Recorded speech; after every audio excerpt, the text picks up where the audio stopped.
മാനവകുലത്തിന്റെ രക്ഷയ്ക്കായി സ്വയം ശൂന്യനാക്കി നമുക്ക് വേണ്ടി ക്രൂശിലേറി മരിച്ച യേശുവിന്റെ പീഡാസഹന അനുസ്മരണത്തിനാണ് നാം ഇപ്പോൾ ഈ ദേവാലയത്തിൽ ഒരുമിച്ച് കൂടിയിരിക്കുന്നത്.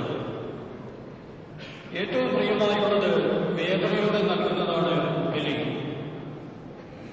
യേശു തന്റെ ജീവിതത്തിൽ നമുക്കായി ബലിയർപ്പിച്ച സുദിനത്തിന്റെ അനുസ്മരണമാണെന്ന്. പെസഹാവേളത്തിന്റെ പരിസമാപ്തി ദുഃഖവെള്ളിയാഴ്ചയിലാണ്. ഇന്നലത്തേത് രക്തം ചിന്താതെയുള്ള ബലിയായിരുന്നെങ്കിൽ രക്തം ചിന്തയുള്ള ബലിക്കായി ക്രിസ്തുവിന് തന്നെ സമർപ്പിക്കുന്നു. ക്രൈസ്തവർക്കെല്ലാം കഥനത്തിന്റെ ദിനമാണെന്ന്. ഇന്നത്തെ ആരാധനക്രമം മുഴുവൻ ശൂന്യമായ സക്രാരി, അലങ്കരിക്കാത്ത അൾത്താര, മരമണി, വായനകൾ, സാഷ്ടാംഗ പ്രണാമം തുടങ്ങിയവ ഈ ദുഃഖാചരണത്തെയാണ് സൂചിപ്പിക്കുന്നത്. കളങ്കമറിയാത്ത ക്രിസ്തുവിനെ അന്യായമായി വധശിക്ഷയ്ക്ക് വിധിക്കുന്ന സംഭവമാണ് നാം ഇന്ന് ആചരിക്കുന്നത്. എന്നാൽ ഈ ദുഃഖം നമ്മെ പരാജയത്തിലേക്കോ നിരാശയിലേക്കോ നയിക്കുകയില്ല, മറിച്ച് ഉയർപ്പിന്റെ ആഹ്ലാദത്തിലേക്ക് ക്ഷണിക്കുകയാണ്. ദൈവസ്നേഹത്തിന്റെ ആഴമാണ് ക്രിസ്തുവിന്റെ പീഡാസഹനത്തിലും മരണത്തിലും നാം ദർശിക്കുന്നത്. സ്നേഹത്തിന്റെ വിജയമാണ് ഇന്ന് കാർമികനണിയുന്ന ചുവന്ന വസ്ത്രം സൂചിപ്പിക്കുന്നത്. ഇന്നത്തെ തിരുക്കർമ്മങ്ങൾക്ക് പ്രധാനമായും 3 ഭാഗങ്ങളാണുള്ളത്: ദൈവവചന പ്രഘോഷണം, കുരിശാരാധന, ദിവ്യകാരുണ്യ സ്വീകരണം. ഇപ്പോൾ ബഹുമാനപ്പെട്ട വൈദികർ ദിവ്യപൂജയ്ക്ക് എന്ന പോലെ ചുവപ്പ് തിരുവസ്ത്രങ്ങളും അണിഞ്ഞ് ബലിവേദിയെ സമീപിക്കുന്നു. ബലിവേദിക്ക് മുൻപിൽ വൈദികർ സാഷ്ടാംഗം പ്രണാമം ചെയ്യുന്നതോടെ ഇന്നത്തെ തിരുക്കർമ്മങ്ങൾ ആരംഭിക്കുന്നു. പ്രവേശനഗാനം ഉണ്ടായിരിക്കുന്നതല്ല, പ്രവേശനമണിയും അടിക്കുന്നതല്ല. ക്രിസ്തു ക്രിസ്തുവിൻ തോട്ടത്തിൽ വെച്ച് തന്റെ പിതാവിന്റെ മുൻപിൽ വീണ് ലോകത്തിന്റെ പാപം മുഴുവൻ ഏറ്റെടുത്തതിന് അനുസ്മരിച്ചുകൊണ്ട് വൈദികർ സാഷ്ടാംഗം പ്രണാമം ചെയ്ത് നമ്മുടെ പാപപ്രകൃതിയെയും ദൈവത്തിൽ ആശ്രയിക്കേണ്ടതിന്റെ ആവശ്യകതയെക്കുറിച്ച് നമ്മെ ബോധ്യപ്പെടുത്തുന്നു. ഈ സമയം നമുക്കെല്ലാവർക്കും മുട്ടുകുത്തി നിന്നുകൊണ്ട് മൗനമായി പ്രാർത്ഥിക്കാം.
കുട്ടികൾ എന്നോട് സ്നേഹമുണ്ടോ?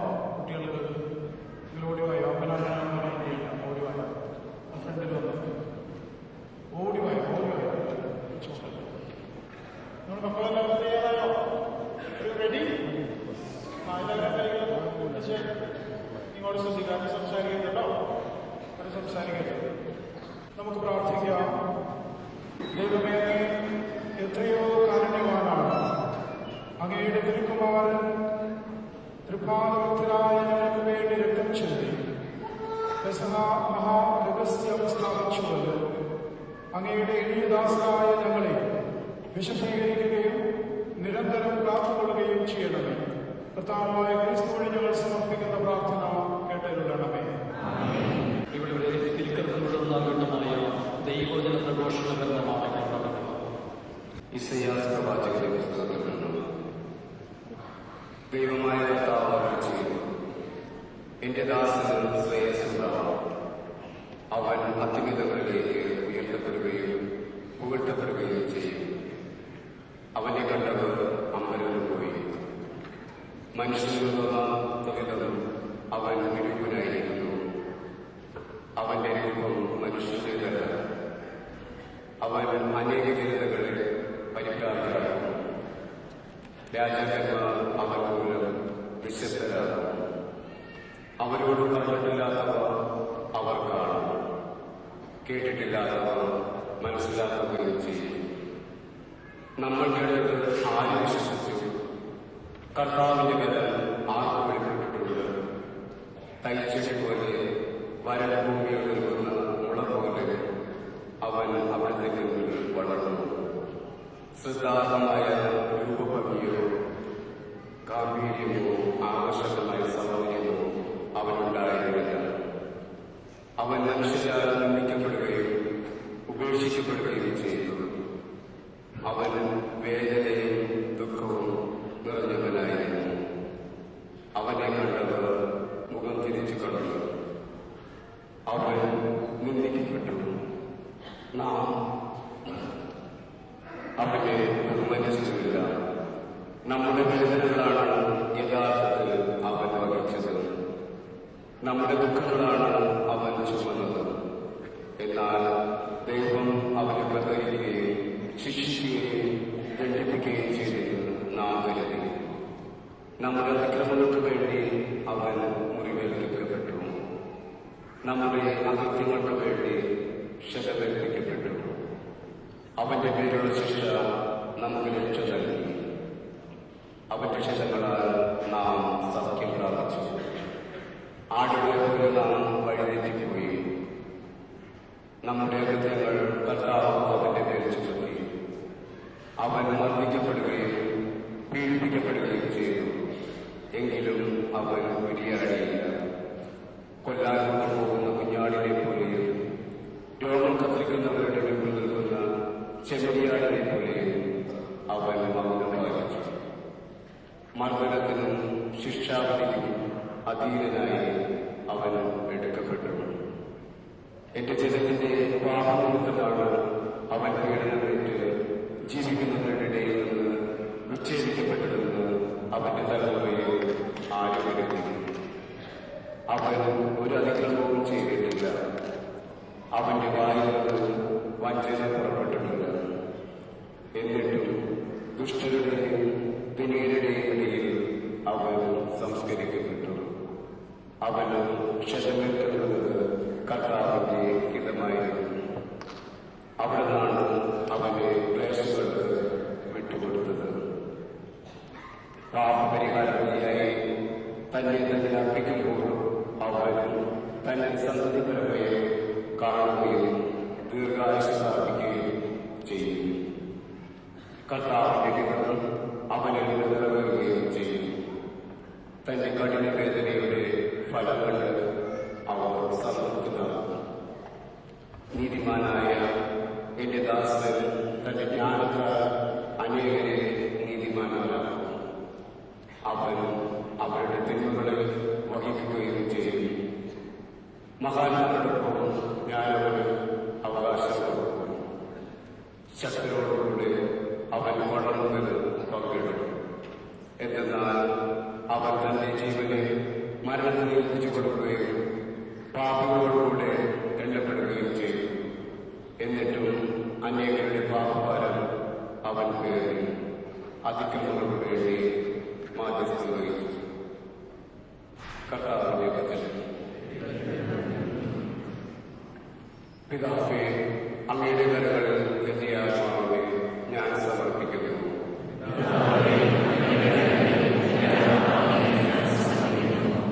കർത്താവേ, അങ്ങയിൽ ഞാൻ അഭയം തേടുന്നു. രക്ഷിക്കാൻ എനിക്കിടവരുത്തരുത്. നീതിമാനായ എന്നെ രക്ഷിക്കണമേ. അങ്ങയുടെ കരങ്ങളിൽ എന്റെ ആത്മാവിനെ ഞാൻ സമർപ്പിക്കുന്നു. കർത്താവേ, വിശ്വസ്തനായ ദൈവമേ, അവിടുന്ന് എന്നെ രക്ഷിച്ചു.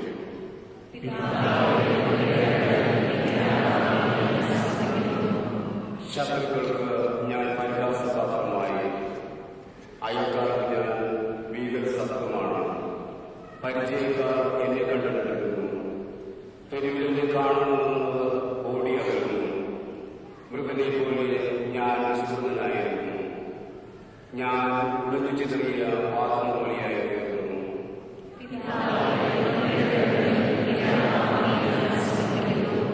കർത്താവെ, ഞാൻ അങ്ങയിൽ ആശ്രയിക്കുന്നു, അങ്ങാണ് എന്റെ ദൈവമെന്ന് ഞാൻ പ്രഖ്യാപിക്കുന്നു. എന്റെ ഭാഗതയും അങ്ങയുടെ കൈകളിലാണ്. ശത്രുക്കളുടെയും പീഡകരുടെയും കൈകളിൽ നിന്ന് എന്നെ മോചിപ്പിക്കണമേ.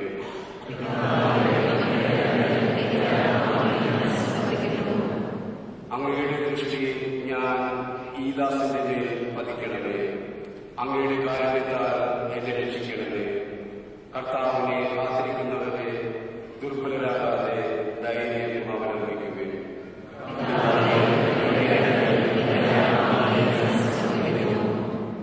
ഹെബ്രായർക്ക് എഴുതിയ ലേഖനത്തിൽ നിന്ന്: പ്രിയ സഹോദരരെ, സ്വർഗത്തിലേക്ക് കടന്നുപോയ ശ്രേഷ്ഠനായ ഒരു പ്രധാന പുരോഹിതൻ ദൈവപുത്രനായ യേശു നമുക്കുള്ളതുകൊണ്ട് നമ്മുടെ വിശ്വാസത്തെ നമുക്ക് മുറുകെ പിടിക്കാം. നമ്മുടെ ബലഹീനതകളിൽ നമ്മോട് സഹതപിക്കാൻ കഴിയാത്ത ഒരു പ്രധാന പുരോഹിതനല്ല നമുക്കുള്ളത്. പിന്നെയോ, ഒരിക്കലും പാപം ചെയ്തിട്ടില്ലെങ്കിലും എല്ലാ കാര്യങ്ങളിലും നമ്മെ പോലെ തന്നെ പരീക്ഷിക്കപ്പെട്ടവനാണ് അവൻ. അതിനാൽ വേണ്ട സമയത്ത് കരുണയും കൃപാവരവും ലഭിക്കുന്നതിനായി നമുക്ക് പ്രത്യാശയോടെ കൃപാവരത്തിന്റെ സിംഹാസനത്തെ സമീപിക്കാം. തന്റെ ഐഹിക ജീവിതകാലത്ത് ക്രിസ്തു മരണത്തിൽ നിന്ന് തന്നെ രക്ഷിക്കാൻ കഴിവുള്ളവന് കണ്ണീരോടും വലിയ വിലാപത്തോടും കൂടെ പ്രാർത്ഥനകളും യാചനകളും സമർപ്പിച്ചു. അവന്റെ ദൈവഭയം മൂലം അവന്റെ പ്രാർത്ഥന കഴിഞ്ഞു. പുത്രനായിരുന്നിട്ടും തന്റെ സഹനത്തിലൂടെ അവൻ അനുസരണം അഭ്യസിച്ചു. പരിപൂർണനാക്കപ്പെട്ടതുവഴി അവൻ തന്നെ അനുസരിക്കുന്നവർക്കെല്ലാം നിത്യരക്ഷയുടെ ഉറവിടമായി. കർത്താവിന്റെ വചനം. സുവിശേഷത്തിന് മുമ്പ് ചെല്ലുന്ന വാക്യത്തിനായി എല്ലാവരും എഴുന്നേറ്റ് നിൽക്കുക.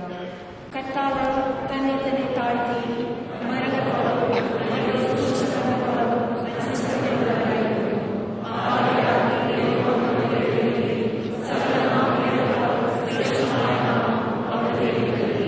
വിശുദ്ധ യോഹന്നാൻ എഴുതിയ നമ്മുടെ കർത്താവായ യേശു ക്രിസ്തുവിന്റെ പീഡാനുഭവം ചരിത്രം.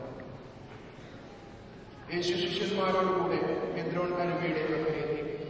അവിടെ ഒരു തോട്ടമുണ്ടായിരുന്നു. യേശുവും ശിഷ്യന്മാരും അതിൽ പ്രവേശിച്ചു. യേശുവിനെ കൊച്ചുകൊടുത്ത യൂദാസ് ആ സ്ഥലം അറിയാമായിരുന്നു.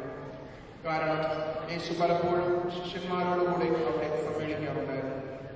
യൂദാസ് ഒരു ഗണം പടയാളികളെയും പുരോഹിത പ്രമുഖന്മാരെയും പരിസേരെയും അടുക്കൽ വന്ന് സേവകരെയും കൂട്ടി പന്തങ്ങളും വിളക്കുകളും ആയുധങ്ങളുമായി അവിടെ എത്തി. തനിക്ക് സംഭവിക്കാനിരിക്കുന്നതെല്ലാം അറിഞ്ഞിരുന്ന യേശു മുന്നോട്ട് വന്ന് അവരോട് ചോദിച്ചു: നിങ്ങൾ ആരെയാണ് അന്വേഷിക്കുന്നത്? നസ്രായനായ യേശുവിനെയാണ് ഞങ്ങൾ അന്വേഷിക്കുന്നത്. അത് ഞാനാണ്. യേശുവിനെ കൊച്ചുകൊടുത്ത യൂദാസ് അവരോടുകൂടെ ഉണ്ടായിരുന്നു. ഞാനാണ് എന്ന് യേശു പറഞ്ഞപ്പോൾ അവർ പിൻവലിയുകയും നിലംപതിക്കുകയും ചെയ്തു. യേശു വീണ്ടും ചോദിച്ചു: നിങ്ങൾ ആരെ അന്വേഷിക്കുന്നു? നസ്രായനായ യേശുവിനെ. ഞാനാണ് എന്ന് നിങ്ങളോട് പറഞ്ഞുവല്ലോ. നിങ്ങൾ എന്നെയാണ് അന്വേഷിക്കുന്നുവെങ്കിൽ ഇവർ പോയിക്കൊള്ളട്ടെ. നീ എനിക്ക് തന്നവരിൽ ആരെയും ഞാൻ നഷ്ടപ്പെടുത്തിയിട്ടില്ല എന്ന് യേശു പറഞ്ഞ വചനം പൂർത്തിയാകാൻ വേണ്ടിയായിരുന്നു ഇത്. ശിമയോൻ പത്രോസ് പാളൂരി പ്രധാന പുരോഹിതന്റെ വൃത്തിനെ വെട്ടി അവന്റെ വലതു ചെവി ഛേദിച്ചു കളഞ്ഞു. ആ വൃത്തിന്റെ പേര് മൽക്കോസ് എന്നായിരുന്നു. യേശു പത്രോസിനോട് പറഞ്ഞു: വാൾ പുറയിലിടുക. പിതാവ് എനിക്ക് നൽകിയ പാനപാത്രം ഞാൻ കുടിക്കേണ്ടതല്ലേ? അപ്പോൾ പടയാളികളും അവരുടെ അധിപനും യഹൂദരുടെ സേവകരും കൂടെ യേശുവിനെ പിടിച്ചു ബന്ധിച്ചു. അവർ യേശുവിനെ ആദ്യം അന്നാസിന്റെ അടുക്കലേക്ക് കൊണ്ടുപോയി. കാരണം അവൻ ആ വർഷത്തെ പ്രധാന പുരോഹിതനായ കയ്യഫാസിന്റെ അമ്മായിയപ്പനായിരുന്നു. ജനങ്ങൾക്ക് വേണ്ടി ഒരാൾ മരിക്കുന്നത് യുക്തമാണെന്ന് യഹൂദരെ ഉപദേശിച്ചത് കയ്യഫാസാണ്.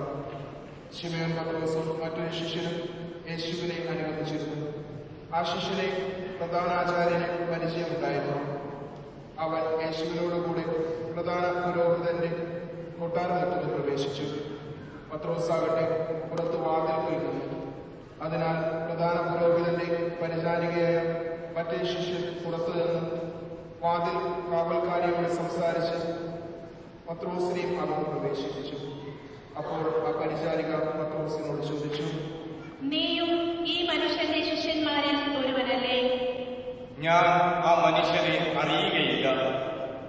തണുപ്പായതിനാൽ ഭൃത്യരും സേവകരും കൂടി തീ കായുകയായിരുന്നു. പത്രോസും അവരോടൊപ്പം തീ കാഞ്ഞുകൊണ്ടിരുന്നു.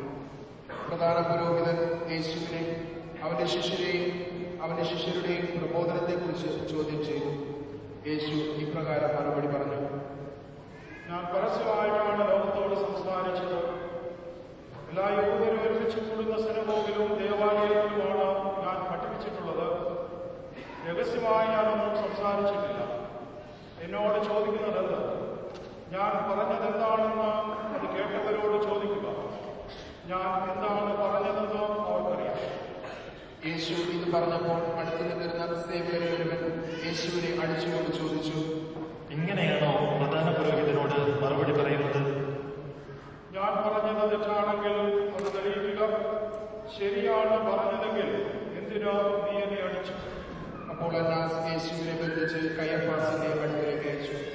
ശിമയോൻ പത്രോസ് തീ കാഞ്ഞുകൊണ്ട് നിൽക്കുകയായിരുന്നു. അപ്പോൾ അവർ അവനോട് ചോദിച്ചു, നീയും അവന്റെ ശിഷ്യന്മാരിൽ ഒരുവനല്ലേ? ഞാൻ ആ മനുഷ്യനെ അറിയുകയില്ല. പ്രധാന പുരോഹിതന്റെ വൃത്തിൽ ഒരുവനും പത്രോസ് ചെവി ഛേദിച്ചവന്റെ ചാർച്ചക്കാരനുമായ ഒരുവൻ പത്രോസിനോട് ചോദിച്ചു, ഞാൻ നിന്നെ അവനോടുകൂടെ തോട്ടത്തിൽ കണ്ടതല്ലേ? പത്രോസ് വീണ്ടും തള്ളി പറഞ്ഞു. ഉടനെ കോഴി കൂവി. യേശുവിനെ അവർ കയ്യഫാസിന്റെ അടുക്കൽ നിന്ന് പ്രത്തോറിയത്തിലേക്ക് കൊണ്ടുപോയി. അപ്പോൾ പുലർച്ചയായിരുന്നു. അശുദ്ധരാകാതെ പെസഹ ഭക്ഷിക്കേണ്ടതിനാൽ അവർ പ്രത്തോറിയത്തിലേക്ക് പ്രവേശിച്ചില്ല. അതിനാൽ പീലാത്തോസ് പുറത്ത് അവരുടെ അടുക്കൽ വന്ന് ചോദിച്ചു, ഈ മനുഷ്യനെതിരെ എന്താരോപണമാണ് നിങ്ങൾ കൊണ്ടുവരുന്നത്? ഇവൻ തിന്മ പ്രവർത്തിക്കുന്നവനല്ലെങ്കിൽ ഞാൻ ഇവനെ നിനക്ക് ഏൽപ്പിച്ചു തരികയില്ലായിരുന്നു. നിങ്ങൾ തന്നെ ഇവനെ കൊണ്ടുപോയി നിങ്ങളുടെ നിയമമനുസരിച്ച് വിധിച്ചുകൊള്ളുകയും. ആരെയും വധിക്കുന്നതിന് നിയമം ഞങ്ങളെ അനുവദിക്കുന്നില്ല. ഏതു വിധത്തിലുള്ള മരണമാണ് തനിക്ക് വരാനിരിക്കുന്നതെന്ന് സൂചിപ്പിച്ചുകൊണ്ട് യേശു പറഞ്ഞ വചനം പൂർത്തിയാകാനാണ് ഇത് സംഭവിച്ചത്. പീലാത്തോസ് വീണ്ടും പ്രത്തോറിയത്തിൽ പ്രവേശിച്ച് യേശുവിനെ വിളിച്ച് അവരോട് ചോദിച്ചു, നീ യഹൂദരുടെ രാജാവാണോ? നീ ഇത് സ്വയമേവ പറയുന്നതോ അതോ മറ്റുള്ളവർ എന്നെപ്പറ്റി നിന്നോട് പറഞ്ഞത്? ഞാൻ യഹൂദനല്ലല്ലോ. നിന്റെ ജനങ്ങളും പുരോഹിത പ്രമുഖന്മാരുമാണ് നിന്നെ എനിക്ക് ഏൽപ്പിച്ചു തന്നത്. നീ എന്താണ് ചെയ്തത്? നിന്റെ രാജ്യം ഐഹികമല്ല. ആയിരുന്നുവെങ്കിൽ ഞാൻ യഹൂദർക്ക് ഏൽപ്പിക്കപ്പെടാതിരിക്കുക എന്റെ സേവകർ പോരാടുമായിരുന്നു. എന്നാൽ എന്റെ രാജ്യം ഐഹികമല്ല. അപ്പോൾ നീ രാജാവാണല്ലേ? നീ തന്നെ പറയുന്നു ഞാൻ രാജാവാണ്. ഇതിനു വേണ്ടിയാണ് ഞാൻ ജനിച്ചത്. ഇതിനു വേണ്ടിയാണ് ഞാൻ ലോകത്തിലേക്ക് വന്നത്. സത്യത്തിന് സാക്ഷ്യം നൽകുവാൻ. സത്യത്തിൽ നിന്നുള്ളവൻ എന്റെ സ്വരം കേൾക്കുന്നു. എന്താണ് സത്യം? ഇത് ചോദിച്ചിട്ട് പീലാത്തോസ് വീണ്ടും യഹൂദരുടെ അടുത്ത് ചെന്ന് അവരോട് പറഞ്ഞു, അവനിൽ ഒരു കുറ്റവും ഞാൻ കാണുന്നില്ല. എന്നാൽ പെസഹ ദിവസം ഞാൻ നിങ്ങൾക്കൊരുവനെ സ്വതന്ത്രനായി വിട്ടുതരുന്ന പതിവുണ്ടല്ലോ. അതിനാൽ യഹൂദരുടെ രാജാവിനെ ഞാൻ നിങ്ങൾക്ക് വിട്ടുതരട്ടെയോ? ഈ മനുഷ്യനെയല്ല, ബറാബാസിനെ ഞങ്ങൾക്ക് വിട്ടുതരിക. പീലാത്തോസ് യേശുവിനെ ചമ്മട്ടി കൊണ്ടടുപ്പിച്ചു. പടയാളികൾ ഒരു മുൾക്കിരീടമുണ്ടാക്കി യേശുവിന്റെ തലയിൽ വെച്ചു. ഒരു ചുമന്ന മേലങ്കൈ അണിയിക്കുകയും പ്രഹരിക്കുകയും ഇപ്രകാരം പരിഹസിക്കുകയും ചെയ്തു, യഹൂദരുടെ രാജാവേ സ്വസ്തി. പീലാത്തോസ് വീണ്ടും പുറത്തു വന്ന് അവരോട് പറഞ്ഞു, ഒരു കുറ്റവും ഞാൻ അവനിൽ കാണുന്നില്ല എന്ന് നിങ്ങളറിയാൻ ഇതാ അവനെ നിങ്ങളുടെ അടുത്തേക്ക് കൊണ്ടുവരുന്നു. മുൾക്കിരീടവും ചുവന്ന മേലങ്കിയും ധരിച്ച് യേശു പുറത്തേക്ക് വന്നു. അപ്പോൾ പീലാത്തോസ് അവരോട് പറഞ്ഞു, ഇതാ മനുഷ്യൻ. യേശുവിനെ കണ്ടപ്പോൾ പുരോഹിത പ്രമുഖന്മാരും സേവകരും വിളിച്ചു പറഞ്ഞു, അവനെ ക്രൂശിക്കുക, അവനെ ക്രൂശിക്കുക. നിങ്ങൾ തന്നെ അവനെ കൊണ്ടുപോയി ക്രൂശിച്ചുകൊള്ളുവിൻ. എന്തെന്നാൽ ഞാൻ അവനിൽ ഒരു കുറ്റവും കാണുന്നില്ല. ഞങ്ങൾക്കൊരു നിയമമുണ്ട്. ആ നിയമമനുസരിച്ച് ഇവൻ മരിക്കണം. കാരണം ഇവൻ തന്നെ ദൈവപുത്രനാക്കിയിരിക്കുന്നു. ഇത് കേട്ടപ്പോൾ പീലാത്തോസ് കൂടുതൽ ഭയപ്പെട്ടു. പീലാത്തോസ് വീണ്ടും പ്രത്തോറിയത്തിൽ പ്രവേശിച്ച് യേശുവിനോട് ചോദിച്ചു, നീ എവിടെ നിന്നാണ്? യേശു മറുപടിയൊന്നും പറഞ്ഞില്ല. പീലാത്തോസ് വീണ്ടും ചോദിച്ചു, നീ എന്നോട് സംസാരിക്കുകയില്ലേ? നിന്നെ സ്വതന്ത്രനാക്കാനും ക്രൂശിക്കാനും എനിക്ക് അധികാരമുണ്ടെന്ന് അറിഞ്ഞുകൂടെ? ഉന്നതങ്ങളിൽ നിന്ന് നൽകപ്പെട്ടിരുന്നില്ല എങ്കിൽ എന്റെ മേലെ അധികാരവും നിനക്കുണ്ടാകുമായിരുന്നില്ല. അതിനാൽ എന്നെ നിനക്ക് ഏൽപ്പിച്ചു തന്നവന്റെ പാപം കൂടുതൽ ഗൗരവമേറിയതാണ്. അപ്പോൾ മുതൽ പീലാത്തോസ് യേശുവിനെ വിട്ടയക്കാൻ ശ്രമമായി. എന്നാൽ യഹൂദർ വിളിച്ചു പറഞ്ഞു, ഇവനെ മോചിപ്പിക്കുന്ന പക്ഷം നീ സീസറിന്റെ സ്നേഹിതനല്ല. തന്നെ രാജാവാക്കുന്ന ഏവനും സീസറിന്റെ വിരോധിയാണ്. ഈ വാക്കുകൾ കേട്ടപ്പോൾ പീലാത്തോസ് യേശുവിനെ പുറത്തേക്ക് കൊണ്ടുവന്നു കൽത്തറ, എബ്രായ ഭാഷയിൽ ഗബ്ബാത്ത എന്ന് വിളിക്കപ്പെടുന്ന സ്ഥലത്ത് ന്യായാസനത്തിലിരുന്നു. അന്ന് പെസഹായുടെ ഒരുക്കത്തിനുള്ള ദിവസമായിരുന്നു. അപ്പോൾ ഏകദേശം 6 മണിക്കൂറായിരുന്നു.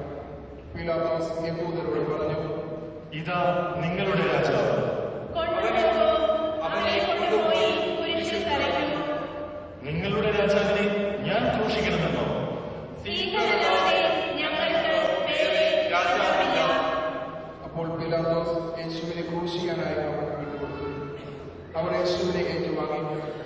യേശു സ്വയം കുരിശിൽ ചുമന്നുകൊണ്ട് തലയോടിടം എബ്രായ ഭാഷയിൽ ഗൊൽഗോഥ എന്ന് വിളിക്കപ്പെടുന്ന സ്ഥലത്തേക്ക് പോയി.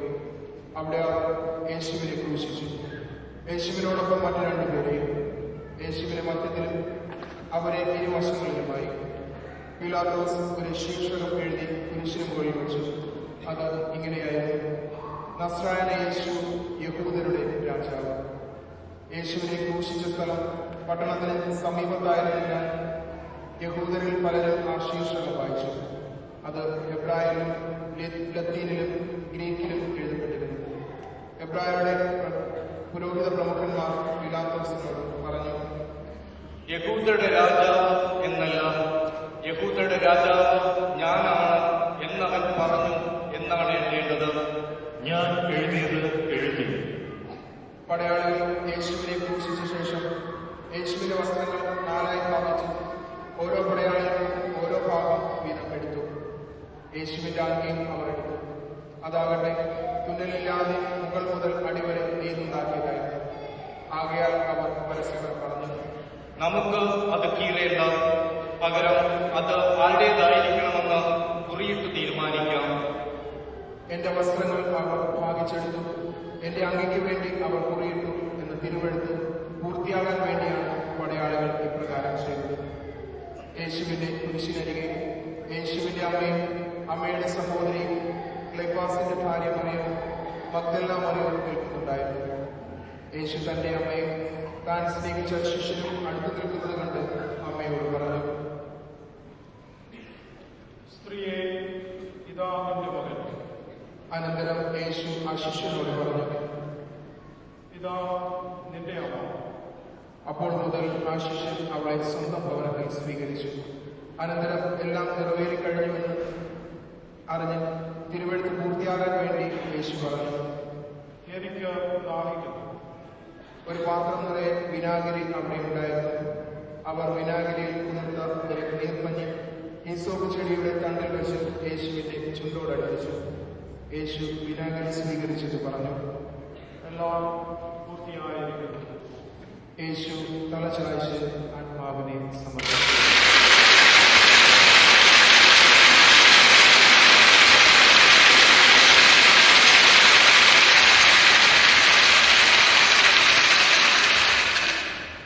അത് സാബത്തിനുള്ള ഒരുക്കത്തിന്റെ ദിവസമായിരുന്നു.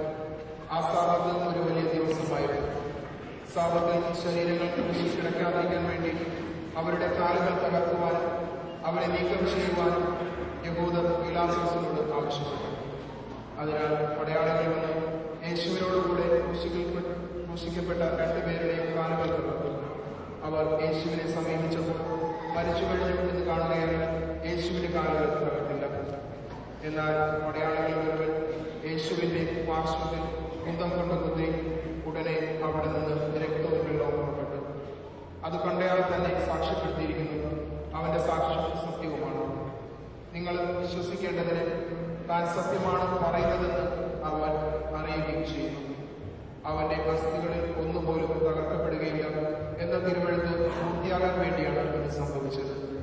മറ്റൊരു തിരുവെഴുത്ത് പറയുന്നു, തങ്ങൾ കുത്തിമുറിവേൽപ്പിച്ചവനെ അവർ നോക്കി നിൽക്കും. യഹൂദരോടുള്ള ഭയനിമിത്തം യേശുവിന്റെ രഹസ്യ ശിഷ്യനായി കഴിഞ്ഞിരുന്ന അരിമത്യക്കാരൻ ജോസഫ് യേശുവിന്റെ ശരീരം എടുത്തു മാറ്റുവാൻ പീലാത്തോസിനോട് അനുവാദം ചോദിച്ചു. പീലാത്തോസ് അനുവാദം നൽകി. ജോസഫ് വന്ന് ശരീരം എടുത്തു മാറ്റി.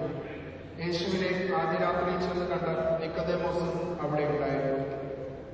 മീറയും ചിഹ്നനായകവും ചേർന്ന് ഏകദേശം 100 റാത്തൽ സുഗന്ധദ്രവ്യവും അവൻ കൊണ്ടുവന്നിട്ടുണ്ടായിരുന്നു. ജോസഫ് യേശുവിന്റെ ശരീരമെടുത്ത് യഹൂദരുടെ ശവസംസ്കാര രീതി അനുസരിച്ച് സുഗന്ധദ്രവ്യങ്ങളോടുകൂടെ കച്ചയിൽ പൊതിഞ്ഞു. യേശു ക്രൂശിക്കപ്പെട്ട സ്ഥലത്ത് ഒരു തോട്ടം ഉണ്ടായിരുന്നു. ആ തോട്ടത്തിൽ അതുവരെ ആരെയും സംസ്കരിച്ചിട്ടില്ലാത്ത ഒരു പുതിയ കല്ലറയും ഉണ്ടായിരുന്നു.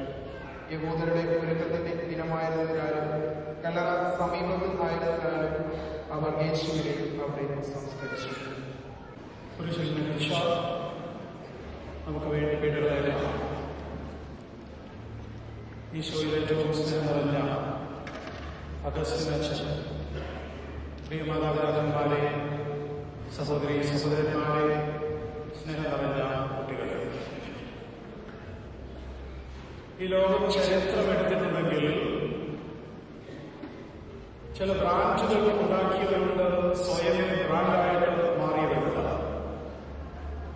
നമ്മുടെ കേരളത്തിൽ 2 ദിവസം യൂട്യൂബൊക്കെ നോക്കിയിട്ടുണ്ടെങ്കിൽ ലഭ്യമില്ല 650 കോടി മുടക്കിക്കൊണ്ട് ഒരു വലിയ ആകാശനൗക വാങ്ങിച്ചുകൊണ്ട് അതിന് യാത്ര ചെയ്യുന്നത് ഒരു ബ്രാൻഡായിട്ട് മാറി അത് പ്രചരിപ്പിക്കുന്നുണ്ട്. ലുലു മോൾ നോക്കിയിട്ടുണ്ടെങ്കിൽ അതിന്റെ പിന്നിൽ ഒരു യൂസഫലി സാറുണ്ട്. വിപിൻ റിച്ചാർഡും സുനിൽ ഗവാസ്കറും കപിൽ ദേവുമൊക്കെ അടക്കി വാണിരുന്ന ക്രീസിലേക്ക് ഇറങ്ങിയ 15 വയസ്സുകാരനായിട്ടുള്ള സച്ചിൻ രമേശ് തെണ്ടുൽക്കർ അവന്റെ ബാറ്റുകളുടെ ചരിത്രം എഴുതി 6കളും 4കളും 100 മേലെ സെഞ്ചുറികളാക്കി ക്രിക്കറ്റിന്റെ ബ്രാൻഡായിട്ട് മാറിയത്. എന്നാൽ സ്വന്തം രക്തം കൊടുത്തുകൊണ്ട്, സ്വന്തം ജീവിതം കൊടുത്തുകൊണ്ട്, മറ്റുള്ളവർക്ക് വേണ്ടി ജീവിച്ച് മരിക്കുവാൻ അനുവദിച്ചുകൊണ്ട് ബ്രാൻഡായിട്ട് മാറിയ ഒരേ ഒരു വ്യക്തിയുള്ളൂ. ലോകത്തിലെ ഐക്കോണിക് ഫിഗറായിരിക്കുന്ന ഒരേ ഒരു ബ്രാൻഡ്. അത് എവിടെ പോയാലും, ലോകത്തിന്റെ ഏത് കോണിൽ പോയാലും, സമുദ്രത്തിന്റെ ഏറ്റവും താഴെത്തട്ടിലുള്ള ചലഞ്ചർ ദ്വീപിൽ പോയാലും, ആകാശസ്ഥാനങ്ങളിലൂടെ യാത്ര ചെയ്താലും ചരിത്രത്തിന്റെ ഏടുകളിൽ ഒരു നാമം മാത്രമേ ലഭിച്ചിട്ടുള്ളൂ. സ്വർഗത്തിന്റെ ഉടയവനായിട്ടുള്ള, ഈ ഭൂമിയുടെ ഉടയവനായിട്ടുള്ള, ദൈവത്തിന്റെ ഒരേ പുത്രനായിട്ടുള്ള യേശുനാഥന്റെ മനോഹരമായ മകനെ എന്ന് പറയും. ഇംഗ്ലീഷിൽ പരിച്ഛേദമായ എന്ന് പറയും. മലയാളത്തിൽ 2 അർത്ഥങ്ങളുണ്ട്. അത് സൂചിപ്പിക്കുന്നത് ക്രിസ്തുവിന്റെ മരണം തന്നെയാണ്. എങ്ങനെയാണ് ഒരു വെള്ളി ദുഃഖവെള്ളിയായത്, ആ വെള്ളി തന്നെ സന്തോഷവെള്ളിയായത്? അതെല്ലാം ഒരു കലണ്ടറിൽ ബന്ധപ്പെട്ടത്. പ്രിയപ്പെട്ടവരെ, ദുഃഖവെള്ളി തീർച്ചയായും ദുഃഖവെള്ളിയാണ്. കാരണം അതിന്റെ പിന്നാമ്പുറത്തെ ചരിത്രം നോക്കിയിട്ടുണ്ടെങ്കിൽ, അല്ലെങ്കിൽ ഒരു ബിഹൈൻഡ് കർട്ടൻ സീൻ നോക്കിയിട്ടുണ്ടെങ്കിൽ, ആ ചരിത്രം നമുക്ക് സൂചിപ്പിക്കുന്നത് ഇത് ദുഃഖവെള്ളി തന്നെയാണ് എന്നുള്ള കാര്യമാണ്. ആദ്യമാതാപിതാക്കന്മാർ പാപം ചെയ്തപ്പോൾ, ആദവും ഹവ്വായും പാപം ചെയ്തപ്പോൾ, ആ പാപത്തിന്റെ ഘടനയെ മാറ്റുവാനായിട്ട് ഒരു പ്രവാചകനോ, ഒരു പുരോഹിതനോ, ഒരു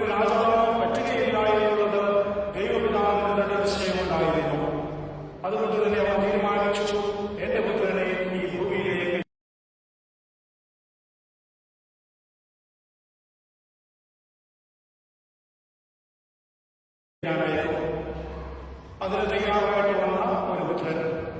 ആ പുത്രന്റെ മുന്നിൽ അനേകം ചോയ്സസ് ഉണ്ടായിരുന്നു, അനേകം വഴികളുണ്ടായിരുന്നു.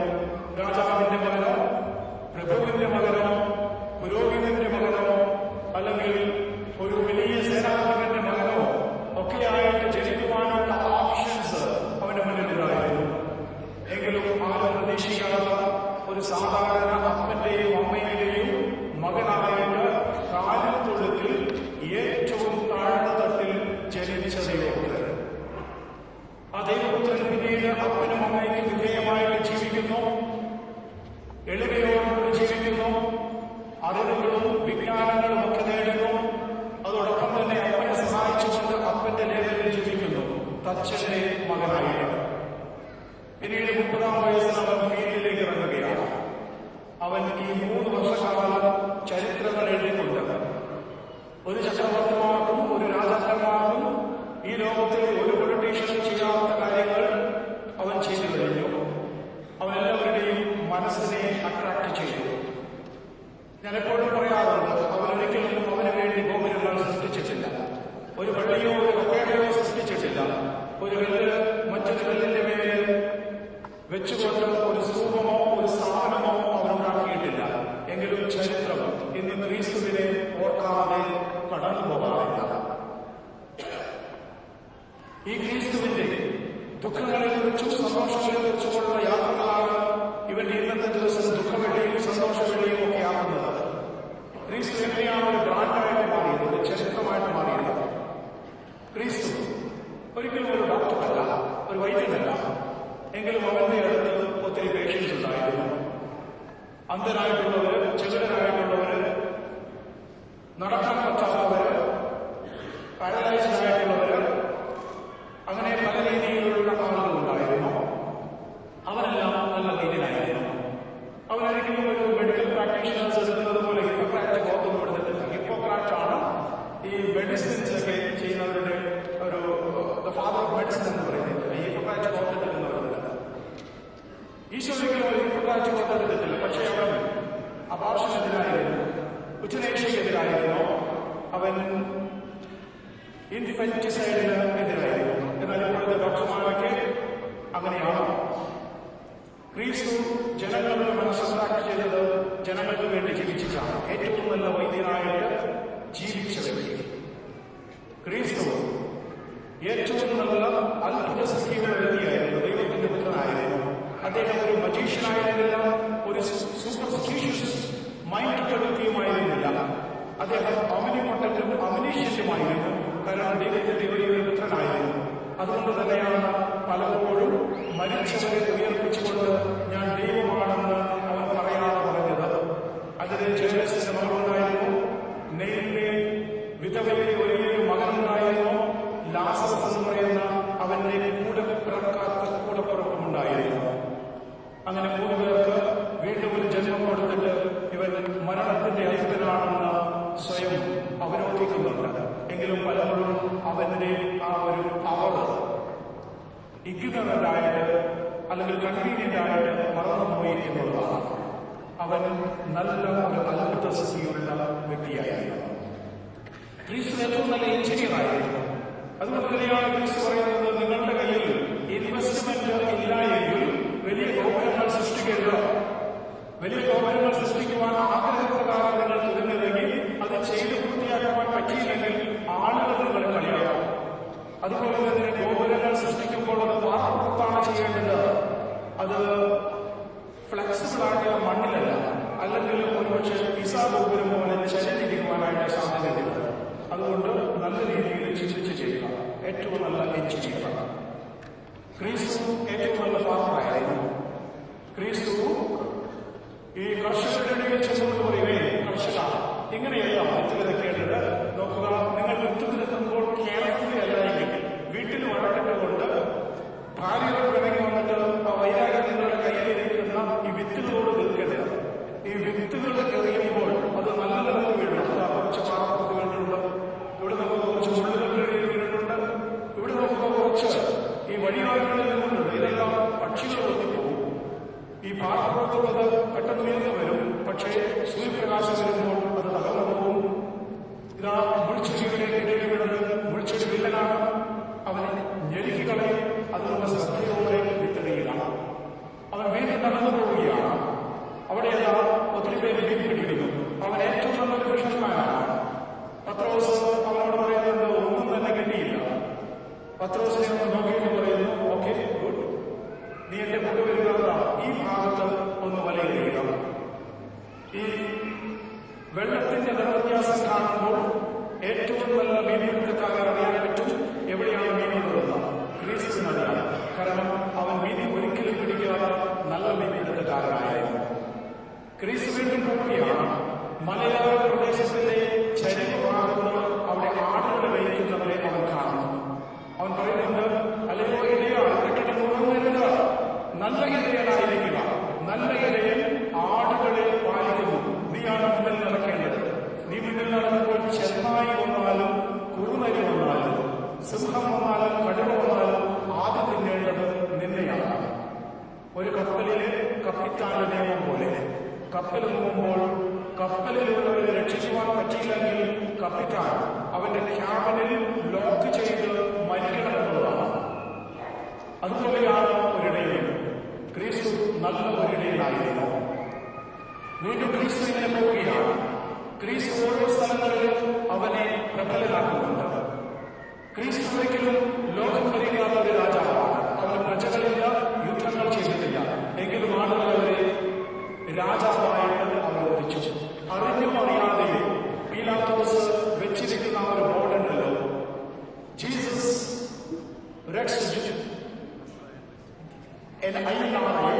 ജീസസ് നസറേയനായ ജീസസ് നസറത്തുകാരനായിട്ടുള്ള യേശു യഹൂദന്മാരുടെ രാജാവ് എന്നുള്ള ഒരു ടൈറ്റിൽ അത് തന്നെ പറയുന്നുണ്ട്. അവനെ തിരുത്തി എഴുതുവാനായിട്ട് പലരും വേറെ നൽകുന്നുണ്ട്. അതൊരു സ്റ്റേറ്റ്മെന്റാണ്. ഇവൻ യഹൂദരുടെ രാജാവാണ്. ഇവൻ യഹൂദരുടെ രാജാവെന്ന് പറഞ്ഞതൊന്നുമല്ല, ഞാൻ എഴുതി. ഇവൻ യഹൂദരുടെ രാജാവാണ്. അറിഞ്ഞോ അറിയാതെയോ ഒരു സത്യവും അവനെ പുറത്തേക്ക് വിടുകയാണ്. ഇവൻ യഹൂദരുടെ രാജാവാണ്. ലോകം കീഴടക്കിയ ഒരു രാജാവ്. ക്രിസ്തു ഒരു ലാംബോർഡായിരുന്നു, ഒരു പ്രഭുവായിരുന്നു. എങ്കിലും അലസന് പറന്നുപോലും അവന്റെ പേരിൽ ഒരു ഡോക്യുമെന്റിലില്ല. അവൻ എല്ലാത്തിന്റെയും അധിപനായിരുന്നു. ഈ ദൈവപുത്രനാണ് ഇന്ന് ദൂഷിക്കപ്പെടുന്നത്. ഇവന് വേണ്ടി ഹോസാന പാടിയവരുണ്ട്, ഇവന് വേണ്ടി എല്ലാവരെയും പാടിയവരുണ്ട്, ഇവരെ രാജാവാക്കുവാനായിട്ട് ശ്രമം നടത്തിയവരുണ്ട്. ഇവന്റെ കൂടെ തന്നെ കുറെ ശിഷ്യന്മാരുണ്ട്. അതിന്റെ ഉള്ളിൽ നിന്ന് 12 പേരെ തിരഞ്ഞെടുത്തിട്ടുണ്ട്.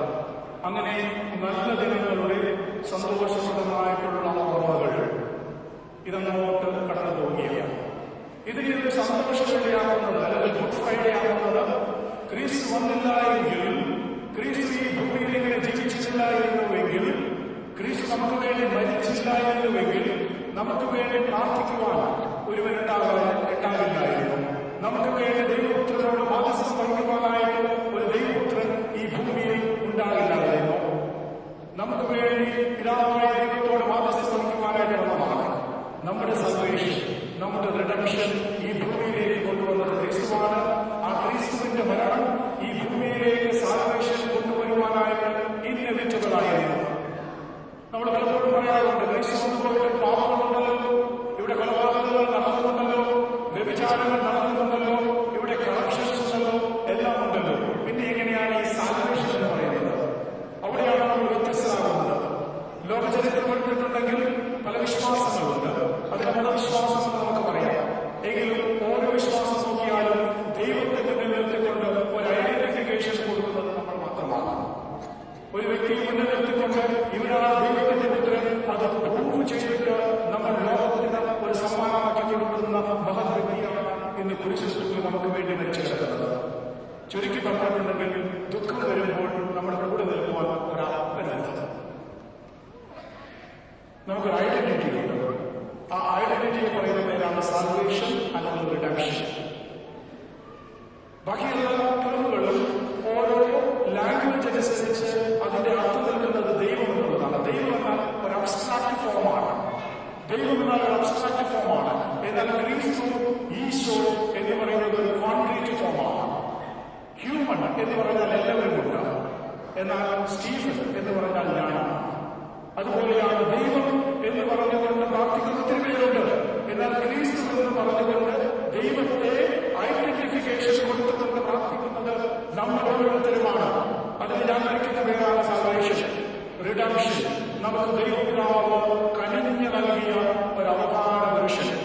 ദൈവത്തിന്റെ ഒരു മകൻ ക്രിസ്തുനാഥൻ. അങ്ങനെ വെച്ച് നോക്കുമ്പോഴാണ് ഇതൊരു ഗുഡ് ഫ്രൈഡേ ആയിട്ട് മാറുന്നത്. ക്രിസ്തു എനിക്ക് വേണ്ടി, നിങ്ങൾക്ക് വേണ്ടി, നമുക്ക് വേണ്ടി മരിച്ച ഈ ഭൂമിയിലേക്ക് സാക്ഷ്യം തന്നുകൊണ്ട് ദുഃഖത്തിലും വിലാപത്തിലും സന്തോഷത്തിലും സങ്കടത്തിലും കയറിച്ചതും കടന്നു ചെല്ലുവാനായിട്ട് പറ്റുന്ന ഒരേ ഇടമാണ്. അതാണ് ക്രിസ്തു. ആ ക്രിസ്തുവിന്റെ മക്കളായിട്ട് നമ്മൾ ജീവിക്കുമ്പോൾ ഓട്ടോമാറ്റിക്കായിട്ട് നമ്മുടെ സൽവേഷൻ ഉണ്ട്. അത് കണ്ടുപിടിക്കുക എന്നുള്ളതാണ് നമ്മുടെ ദൗത്യം. ഞാൻ ഇന്നലെ പറഞ്ഞതിന്റെ എക്സ്റ്റൻഷനാണ്.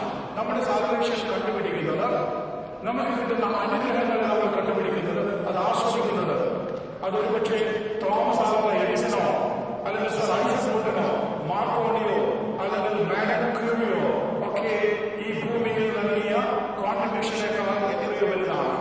എന്റെ ഭൂമിയിൽ ഞാൻ എനിക്ക് വേണ്ടി കണ്ടുപിടിക്കുന്ന സാൽവേഷനിലാണ് ഞാൻ ഏറ്റവും വലിയ സ്പിരിച്വൽ സയൻസിനായിട്ട് മാറുന്നത്. അങ്ങനെയാണ് നമ്മൾ മാറേണ്ടത്. അതിനുവേണ്ടിയുള്ള ഒരു അവയർനെസ് ആണ് ഈ ദുഃഖവെള്ളി. അങ്ങനെ ഇത് സന്തോഷപ്രദമായിട്ടുള്ള വെള്ളിയായിട്ട് മാറുന്നു. ഇനി എങ്ങനെയാണ് ദുഃഖവെള്ളി എന്ന് പറയുന്നത്? നമ്മൾ മലയാളികൾ ഇതിനെ ദുഃഖവെള്ളി എന്ന് പറയുന്നു. ഈ ദുഃഖവെള്ളിയായിട്ട് മാറുന്നത് കൂടെ നിന്നവർ തള്ളിപ്പറയുന്നു, ഒരുവൻ ഒറ്റുകൊടുക്കുന്നു, മറ്റൊരുവൻ നിഷേധിക്കുന്നു, യേശുവിനെ ഒറ്റക്കാക്കി മാറ്റുന്നുണ്ട്. എല്ലാവരും നിഷേധിക്കുകയാണ്, തള്ളിപ്പറയുന്നു 30 വെള്ളിക്കാശിന് വേണ്ടി. അല്ലെങ്കിൽ ഒരാളിരിക്കുന്ന ഒരു അപകടത്തെ, പതിയിരിക്കുന്ന അപകടത്തെ മുന്നിൽ കണ്ടുകൊണ്ട് കൂടെ സുഹൃത്തും രഹസ്യങ്ങൾ സൂക്ഷിച്ചുകാരനുമായിട്ടുള്ള അല്ലെങ്കിൽ സുഹൃത്തിന്റെ കവാടത്തിന്റെ താക്കോലേൽപ്പിച്ചിരിക്കുന്ന സഭയുടെ ആദിപുരുഷനായിരിക്കുന്ന പാപ്പയായിട്ട് നിയമിക്കപ്പെട്ട പത്രോസ്ലീഹ പോലും ഈശോയെ നിഷേധിച്ച ദിവസമാണിത്. സങ്കടമുണ്ട്, വിലാപമുണ്ട്, ക്രിസ്തുവിനെ നോക്കുന്നുണ്ട്, ക്രിസ്തു സങ്കടപ്പെടുന്നുണ്ട്. പത്രോസ്, നീയും ഇങ്ങനെ ഒരു ആത്മവഞ്ചന എന്നെ ചെയ്യുന്നില്ലായിരുന്നു. പ്രിയപ്പെട്ടവരെ, നമുക്ക് പലപ്പോഴും ഒറ്റക്കായി പോകും, ഒറ്റ തിരിഞ്ഞു പോകും. നമ്മുടെ ഐസൊലേറ്റഡാണ്. നമ്മുടെ ജീവിതത്തിൽ കിട്ടുന്ന ഏറ്റവും വലിയ പണിഷ്മെന്റാണ്. നമ്മളൊക്കെ തമാശക്കെങ്കിലും പറയാറുണ്ട്, ഈ 12 വർഷം അല്ലെങ്കിൽ 14 വർഷം ജയിലിൽ കിടക്കുന്നത്. അതിലെന്താണ് കാര്യമുള്ളത്? അവരൊക്കെ അവിടെ സുഖമല്ല എന്നുള്ളത് ആയിരിക്കാം, അത് ഞാൻ കരുതുന്നില്ല. പക്ഷെ എനിക്ക് പറയാനുള്ളത്, നമ്മളൊക്കെ സോഷ്യൽ ബീയിങ്സ് ആണ്. ഒരിക്കലും നമുക്ക് ഒറ്റയ്ക്ക് ജീവിക്കുവാനായിട്ട് പറ്റുകയില്ല. ഒരിക്കലും ഒറ്റയ്ക്ക് ജീവിക്കുവാനായിട്ട് പറ്റുകയില്ല. ഈ ഭൂമിയിൽ ഏറ്റവും കൂടുതൽ ആത്മഹത്യ സംഭവിച്ചത് COVID-19 വന്ന് നമുക്ക് കൺഫൈൻമെന്റ്സ് കിട്ടിയപ്പോഴാണ്. നമുക്ക് ഈ മുറിയുടെ ഉള്ളിൽ ഒരു മാസമൊക്കെ നിൽക്കണമെന്നൊക്കെ പറയാറില്ലേ? എന്താ പറയുന്നത്? ക്വാറന്റൈൻ. ഈ ക്വാറന്റൈൻ സംഭവിച്ച സമയത്ത് എത്ര പേരാണ് ആത്മഹത്യ ചെയ്തത്? കാരണം ഒരു സൈസ് ഇൻട്രോവേർട്ടഡ് മെന്റാലിറ്റി ആകുന്നു, ഒരു സൈസ്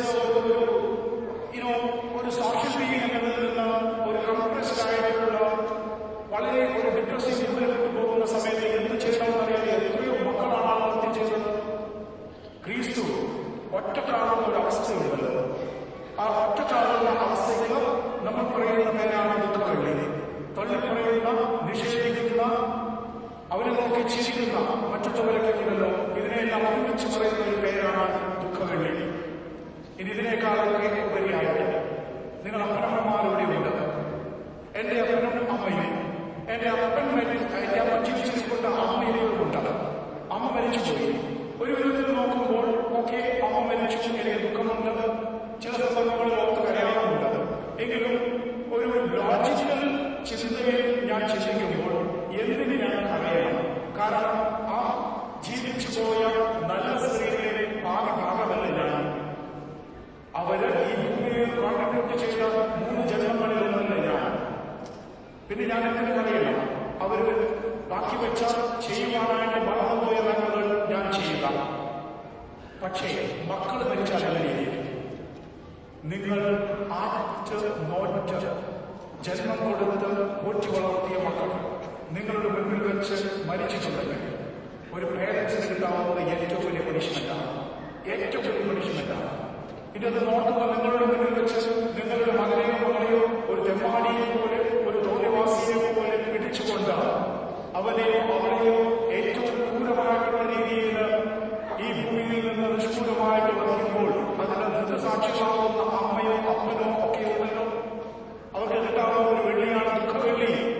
അവർക്ക് കിട്ടാവുന്ന ഏറ്റവും വലിയ വെള്ളിയാണ് ദുഃഖവെള്ളി. ഞാൻ പറഞ്ഞു, ക്രിസ്തു ഡോക്ടറായിരുന്നു,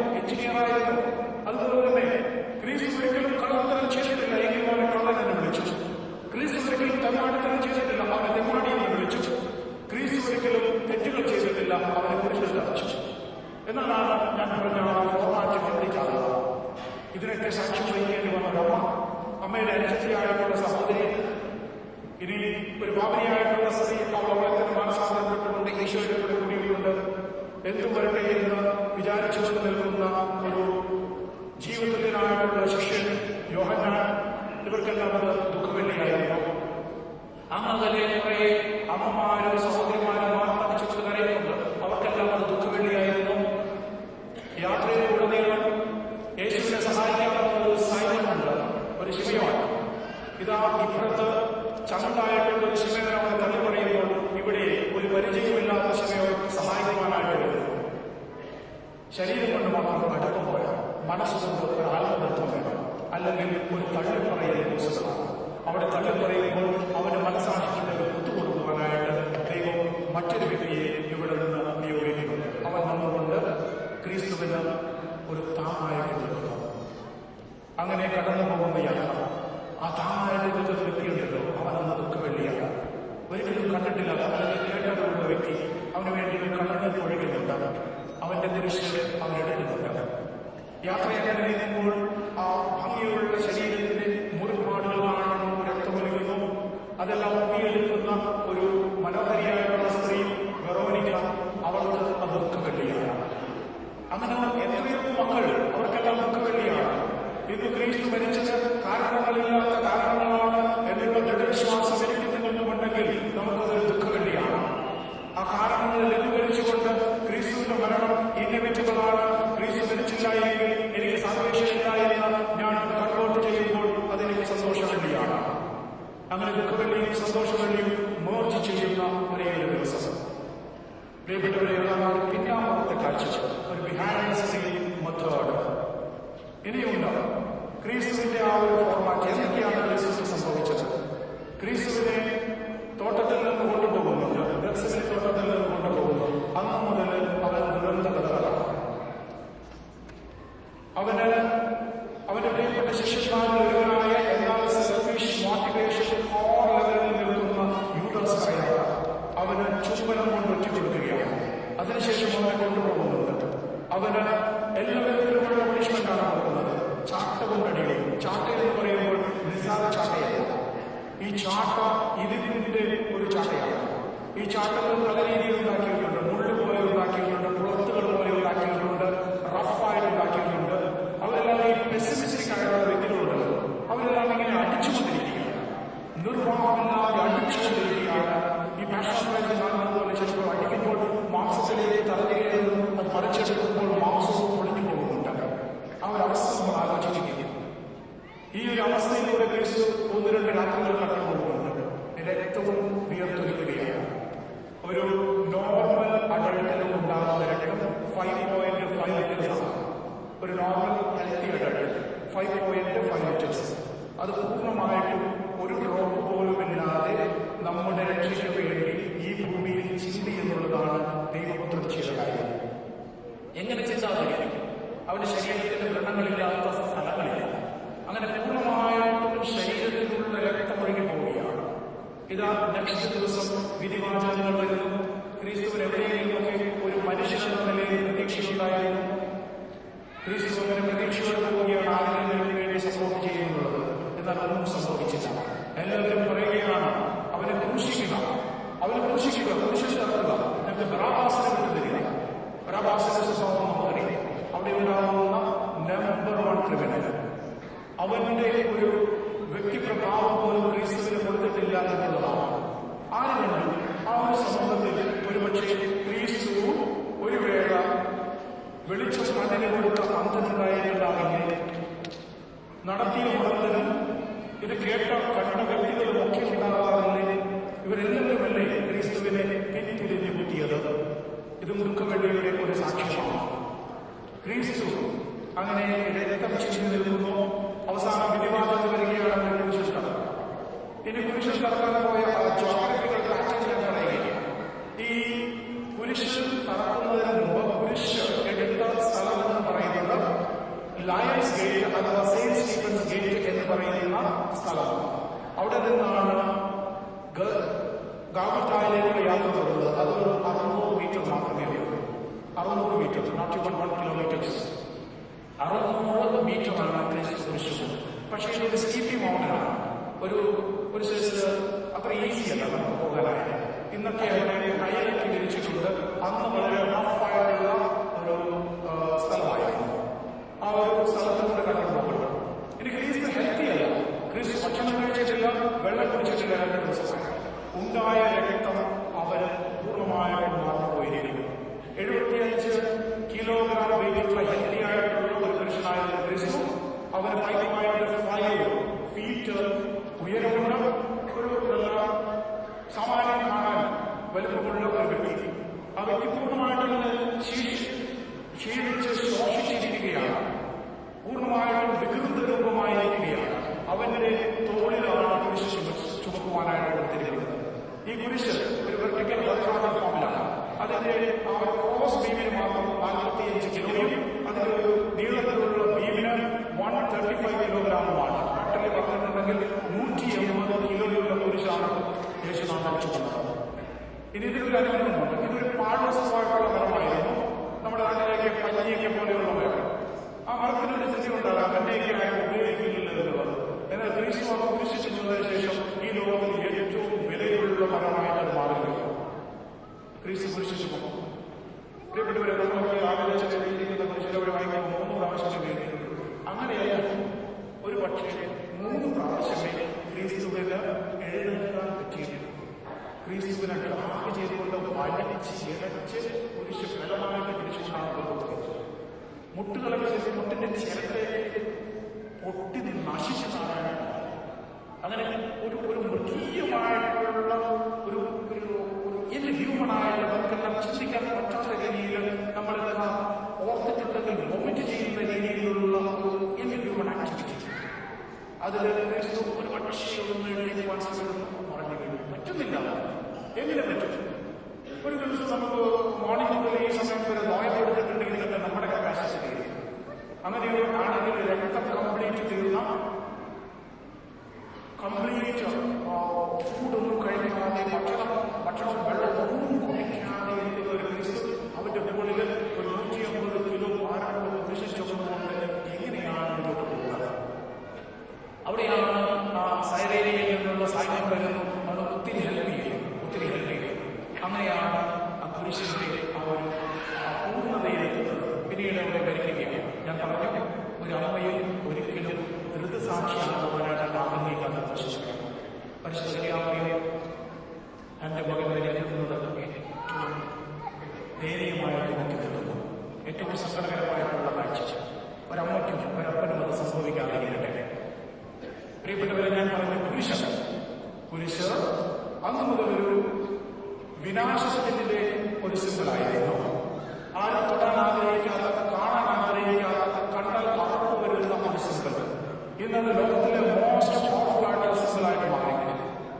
പല നേതാക്കന്മാരെയും രാജാക്കന്മാരെയും പൊളിറ്റീഷ്യൻസ്മാരെയും സ്റ്റേറ്റ്മെന്റ്സ്മാരെയും പല രാജ്യങ്ങളെയും സ്ഥലങ്ങളെയും ഒക്കെ വിറപ്പിക്കുന്ന, വേദനിപ്പിക്കുന്ന, സങ്കടപ്പെടുത്തുന്ന, ചിന്തിക്കുവാൻ ആലോചിക്കുന്ന കുരിശായിട്ട് മാറി.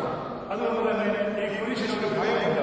കുരിശ് എവിടെയെങ്കിലും പൊക്കി വെച്ചിട്ടുണ്ടെങ്കിൽ ആരെങ്കിലും അതിന്റെ പിന്നാലെ പോകുമോ എന്നുള്ള ഒരു മാഗ്നറ്റിക് അട്രാക്ഷൻ പലരുടെയും മനസ്സിൽ ഉണ്ട്. പലരുടെയും മനസ്സിൽ അവർ പേടിയുണ്ട്. അതുകൊണ്ട് തന്നെ കുരിശ് നോ, അത് വെക്കാനും പാടില്ല, ധരിക്കാനും പാടില്ല എന്നുള്ളത്. കാരണം കുരിശിന് അത്ര അട്രാക്ഷൻ ഉണ്ട്. കുരിശിന് മാഗ്നറ്റിക് അട്രാക്ഷൻ ഹാപ്പിനെസ് ആയിട്ടുള്ള സിസ്റ്റമാണ്. എവിടെയെങ്കിലും വെച്ചുകൊണ്ട് അപ്പോൾ അറിയാൻ പറ്റും അതിന്റെ മഹത്വം. കുരിശ് ഞാൻ പറഞ്ഞു, പാഴ്വസ്തുവിനെ ഈ ലോകത്ത് ഏറ്റവും വിലയുള്ള ഒരു വസ്തുവാക്കി മാറ്റിയതാണ്. ഏറ്റവും വിലയുള്ള ഒരു കോസ്റ്റ്ലി പ്രോഡക്റ്റായി മാറ്റിയ മരണമാണ് ദുഃഖവെള്ളി. ആ ദുഃഖവെള്ളിയാണ് നമ്മൾ ഇന്ന് ആചരിക്കുന്നത്. കുരിശിനെ ഏറ്റവും നികൃഷ്ടമായിട്ടുള്ള ഒരു വസ്തുവായിട്ട് കണ്ട ഒരു ജനം ഇന്ന് ഈ കുരിശിന്റെ പിന്നാലെ പോകുന്ന കോടാനുകോടി ജനങ്ങൾ. അതാണ് ട്രാൻസ്ഫോർമേഷൻ. അതാണ് ക്രിസ്തു ഉണ്ടാക്കിയ ബ്രാൻഡ്. ക്രിസ്തു ബ്രാൻഡായിട്ട് മാറുന്നു. ക്രിസ്തു ഒരു മെറ്റീരിയലിനെ ബ്രാൻഡാക്കി മാറ്റുന്നു. ലോകത്ത് സാൽവേഷൻ കൊടുക്കാൻ പറ്റുന്ന ഒരേ ഒരു ബ്രാൻഡ്. പ്രിയപ്പെട്ടവരെ, ഇന്ന് ഈ ദുഃഖവെള്ളി നമ്മൾ ആചരിക്കുമ്പോൾ നമ്മളാണ് നമ്മുടെ ജീവിതത്തിന് വിധി എഴുതേണ്ടത്. ക്രിസ്തുവിത നമുക്ക് വേണ്ടി മരിച്ചു കഴിഞ്ഞു, നമുക്ക് വേണ്ടി തീയായിട്ട് കഴിഞ്ഞു. ഞാൻ ഇനി എപ്രകാരമാണ് എന്നെ സന്തോഷം കണ്ടെത്തേണ്ടത്? ക്രിസ്തുവിന്റെ ഭാഗം, ക്രിസ്തുവിന്റെ ഭാഗം പൂർണ്ണമായിട്ട് അവൻ ചെയ്യുന്നുണ്ട്, ചെയ്തു കഴിഞ്ഞിട്ടുണ്ട്. വീണ്ടും വീണ്ടും ഈ ഒരു ദുഃഖവെള്ളി എന്ന് പറയുന്നത് ഓരോ വർഷവും നമുക്ക് നൽകുന്ന ഓർമ്മപ്പെടുത്തലുകളാണ്. ദൈവത്തിന്റെ പുത്രനായിട്ടുള്ള ക്രിസ്തു ഈ ഭൂമിയിലേക്ക് നൽകിയിരിക്കുന്ന കോൺട്രിബ്യൂഷനെ കുറിച്ചുള്ള ഓർമ്മപ്പെടുത്തൽ. എന്നാൽ ഇത് ജീവിതത്തിൽ പ്രാവർത്തികമാക്കേണ്ടത് നമ്മളാണ്. ജീവിതത്തിൽ നമ്മളതിന്റെ ഭാഗമാക്കേണ്ടത് നമ്മൾ തന്നെയാണ്. കുരിശ് എന്റെ ജീവിതത്തിൽ എപ്രകാരമാണ്? ക്രിസ്തുവിന്റെ മരണത്തിന് ഞാൻ എത്രമാത്രം മൂല്യങ്ങൾ കൊടുക്കുന്നുണ്ട്? അതിനെ ആശ്രയിച്ചിരിക്കും ഈ ജീവിതത്തിൽ എനിക്ക് കിട്ടുന്ന സൽവേഷൻ. പ്രിയപ്പെട്ടവരെ, നമുക്ക് ക്രിസ്തുവിന്റെ വ്യക്തിപ്രഭാവങ്ങളായിട്ട് മാറാനായിട്ട് സാധിക്കും. ഒരുപക്ഷെ നമ്മൾ ഇന്നുവരെ ജീവിച്ചത് അതിനെ കുറിച്ച് നമ്മൾ വിചിന്തനം ചെയ്യണമെന്നില്ല. നാളത്തെ ഒരു ജീവിതം യൂറോപ്യൻ പള്ളികളുടെ മുന്നിലേക്ക് ഇപ്രകാരം എഴുതിച്ചിട്ടുണ്ട്. European church which was pessimistic became optimistic with the arrival of Saint Francis of Assisi. അതായത് ഈ അൺഫോർഗീവ്നെസിനെ കുറിച്ച് പഠിപ്പിച്ചുകൊണ്ടിരുന്ന, നരകത്തെ കുറിച്ച് പഠിപ്പിച്ചുകൊണ്ടിരിക്കുന്ന പള്ളികൾ പിന്നീട് സുഖത്തെക്കുറിച്ചും സാൽവേഷനെ കുറിച്ചും ഫോർഗീവ്നെസിനെ കുറിച്ചും പഠിപ്പിച്ചത് വിശുദ്ധ ഫ്രാൻസിസ് അസീസിയുടെ അറിവോടുകൂടിയായിരുന്നു. അത് അവന്റെ കടന്നുവരവോടുകൂടിയായിരുന്നു. യൂറോപ്യൻ പള്ളികളുടെ മുന്നിൽ, പ്രത്യേകിച്ച് അസീസി പള്ളിയുടെ മുന്നിലൊക്കെ എഴുതി വെച്ചത് ഞാൻ കണ്ടിട്ടുണ്ട്. അത് സത്യമാണ്. വിശുദ്ധ ഫ്രാൻസിസ് അസീസി ഒരു 5 അടി മാത്രമുള്ള ഒരു വ്യക്തി, ഏറ്റവും അഗ്നിലുക്കായിട്ടുള്ള ഒരു വ്യക്തി. അവിടെ എഴുതി വെച്ചിരിക്കുന്ന അത്ര ഹാൻഡ്സമല്ല, എങ്കിലും യൂറോപ്പിനെ കിടുക്കിയ വ്യക്തി, അതിനെ അച്ചുടച്ച് ആ മെന്റാലിറ്റി തന്നെ മാറ്റിയ ഒരു വ്യക്തി. ഒരു വേള അവൻ ഒരു സോൾജിയറായിട്ട് മാറുവാനായിട്ട് തന്നെയാണ്. ക്രിസ്തുവിനെ ഈ ലോകത്തിന് കൊടുക്കണമെന്നുള്ള തീക്ഷ്ണമായ ആഗ്രഹം അവന്റെ സിരകളിലേക്ക് ഇഞ്ചക്ഷൻ ചെയ്യപ്പെട്ടപ്പോൾ അവരുടെ ട്രാൻസ്ഫോർമേഷൻ ഉണ്ടായി. കുതിരപ്പുറത്ത് കടന്നു പോകുന്ന സാവൂൾ എന്ന വ്യക്തി, എന്നാൽ ഒരു വേള അവന് ട്രാൻസ്ഫോർമേഷൻ ഉണ്ടായപ്പോൾ അവൻ പിന്നീട് മറ്റൊരു വ്യക്തിയായിട്ട് മാറുകയാണ്. അതിൽ നമുക്ക് ഇപ്രകാരം പറയാം: The encounter between soul and Jesus made him Paul. നമുക്ക് ആ ട്രാൻസ്ഫോർമേഷൻ ആവശ്യമാണ്. ഇന്നാണ് അതിന്റെ ദിവസം. 26 വർഷത്തോളം തോന്നിയതുപോലെ ചെയ്ത ഇല്ലീഗലായിട്ടൊരു ഭാര്യയും മകനുമുള്ള, തോന്നിവാസം ചെയ്തുകൊണ്ട് മാണിക്യ ഫിലോസഫി പ്രകടിപ്പിച്ചുകൊണ്ട് the pleasure is the ultimate end എന്ന് പറഞ്ഞ ഹിപ്പോയിലെ അഗസ്റ്റിൻ പിന്നീട് ഒരു ട്രാൻസ്ഫോർമേഷൻ വന്നപ്പോൾ ഈ ഭൂമിയിൽ കിട്ടാവുന്ന ഏറ്റവും വലിയ വിശുദ്ധനായിട്ട് മാറി. അപ്പോൾ പോസിബിൾ. ബട്ട് നമ്മുടെ നെപ്പോളിയൻ ബോണപ്പാർട്ട് പറഞ്ഞതുപോലെ it's very difficult to take a decision, not to decide or to make a decision is a difficult task in this world. നമുക്ക് ഒരു തീരുമാനമെടുക്കുക എന്നുള്ളതാണ് ഏറ്റവും ബുദ്ധിമുട്ടുള്ള കാര്യം. ഈശോയുടെ ഏറ്റവും സ്നേഹം നിറഞ്ഞ പ്രിയ സഹോദരി സഹോദരന്മാരെ, ക്രിസ്തുവിന്റെ രക്തത്തിൽ അലിഞ്ഞു കിടന്ന നിമിഷത്തിൽ നമുക്ക് നമ്മുടെ നല്ല തീരുമാനങ്ങൾ എടുക്കാം. നമ്മുടെ മുഖമൂടികളൊക്കെ മാറ്റിവെച്ചുകൊണ്ട് നമ്മൾ അണിഞ്ഞിരിക്കുന്ന ഒരു സെക്കൻഡ് പേഴ്സണാലിറ്റി, ഒരു ഡ്യുവൽ പേഴ്സണാലിറ്റിയൊക്കെ മാറ്റിവെച്ചുകൊണ്ട് ക്രിസ്തുവിന് വേണ്ടി ജീവിക്കുവാനായിട്ട് ശ്രമിക്കാം. അവിടെയാണ് നമുക്ക് ക്രിസ്തു ഒരുക്കി വെച്ചിരിക്കുന്ന സാഹചര്യം കണ്ടെത്തുവാനായിട്ട് സാധിക്കുക. ഈശോ നമ്മെല്ലാവരെയും അനുഗ്രഹിക്കട്ടെ, ആശീർവദിക്കട്ടെ. ആമേൻ. വിശ്വാസിയുടെ പ്രാർത്ഥനയാണ് ഇപ്പോൾ നടക്കാൻ പോകുന്നത്. ഇപ്പോൾ തന്നെ സ്വസ്ഥകാഴ്ചയും എടുക്കാവുന്നതാണ്. ദുഃഖവെള്ളിയാഴ്ചത്തെ സ്വസ്ഥകാഴ്ച പരിശുദ്ധ വിശുദ്ധ നാടുകളിലുള്ള ശുശ്രൂഷകൾക്കായി നൽകുന്നതാണ്. എല്ലാവരുടെയും പ്രത്യേകമായ സഹകരണം ഓർമ്മിപ്പിക്കും. ദൈവത്തിന്റെ പ്രഘോഷണം വിശ്വാസികളുടെ പ്രാർത്ഥനയോടുകൂടിയാണ് സമാപിക്കുന്നത്.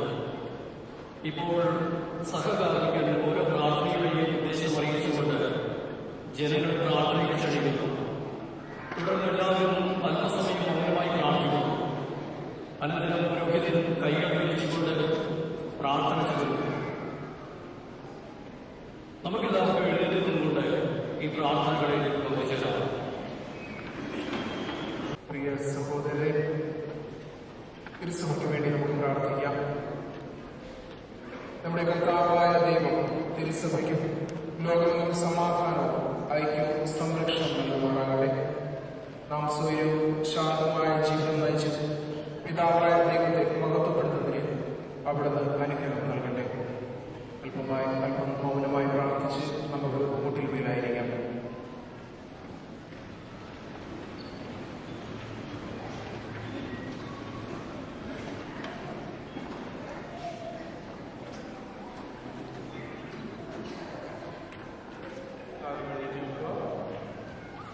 സർവശക്തനുമായ ദൈവമേ, ക്രിസ്തു വഴി സമസ്ത ജനങ്ങൾക്കും അങ്ങയുടെ മഹത്വം വെളിപ്പെടുത്തുവാൻ ഉണ്ടായിരുന്നു. അങ്ങേ സഭയുടെ പ്രവർത്തനങ്ങളെ കാരണപൂർവ്വം നയിക്കണമേ. ലോകമെന്ന് വ്യാപിച്ചു കിടക്കുന്ന ദൈവ വിശ്വാസത്തിൽ ഉറച്ചു നിന്ന് അങ്ങയുടെ തിരുനാമം സന്തോഷിക്കുവാൻ പേരുള്ളവേ. കർത്താവായ ക്രിസ്തു വഴി ഞങ്ങൾ സമർപ്പിക്കുന്ന പ്രാർത്ഥന കേട്ടരുളണമേ. നമ്മുടെ പരിശുദ്ധ പിതാവായ ഫ്രാൻസിസ് മാർപ്പാപ്പയ്ക്ക് വേണ്ടി നമുക്ക് പ്രാർത്ഥിക്കാം. അദ്ദേഹത്തെ സഭയുടെ പരമാധ്യക്ഷനായി തിരഞ്ഞെടുത്ത കർത്താവായ ദൈവം തന്റെ വിശുദ്ധത്തെ നയിച്ചുകൊണ്ടു പോകുന്നതിന് അദ്ദേഹത്തിന് ആരോഗ്യവും സംരക്ഷണവും പ്രദാനം ചെയ്യുമാറാകട്ടെ. നമുക്ക് മുന്നിൽ മേലായതുകൊണ്ട് മൗനമായി പ്രാർത്ഥിക്കാം.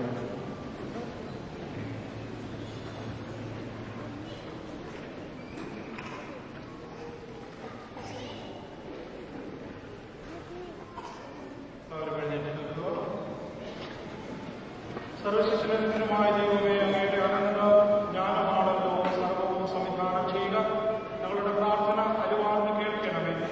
അങ്ങ് സഭയ്ക്ക് വേണ്ടി തിരഞ്ഞെടുത്ത പരമാധ്യക്ഷനെ വത്സരപൂർവ്വം കാത്ത് സംരക്ഷിക്കണമേ. അങ്ങ് നയിച്ചുകൊണ്ടിരിക്കുന്ന വിശുദ്ധ ജനത്തെ മുഴുവനും ഈ മഹാചാര്യന്റെ നേതൃത്വത്തിൽ വിശ്വാസത്തിലും വിശുദ്ധിയിലും വളർത്തണമേ. കർത്താവായ ക്രിസ്തു വഴി ഞങ്ങൾ സമർപ്പിക്കുന്ന പ്രാർത്ഥന കേട്ടരുളണമേ. നമ്മുടെ അധ്യക്ഷനായ ആൾമെത്രാനും മറ്റെല്ലാ മെത്രാന്മാർക്കും വൈദികർക്കും പരികർമ്മികൾക്കും വിവിധ പദവിയിലുള്ള സഭാപരാചാര്യകൾക്കും സന്യാസ സമൂഹത്തിനും സമസ്ത വിശ്വാസികൾക്കും വേണ്ടി നമുക്ക് പ്രാർത്ഥിക്കാം.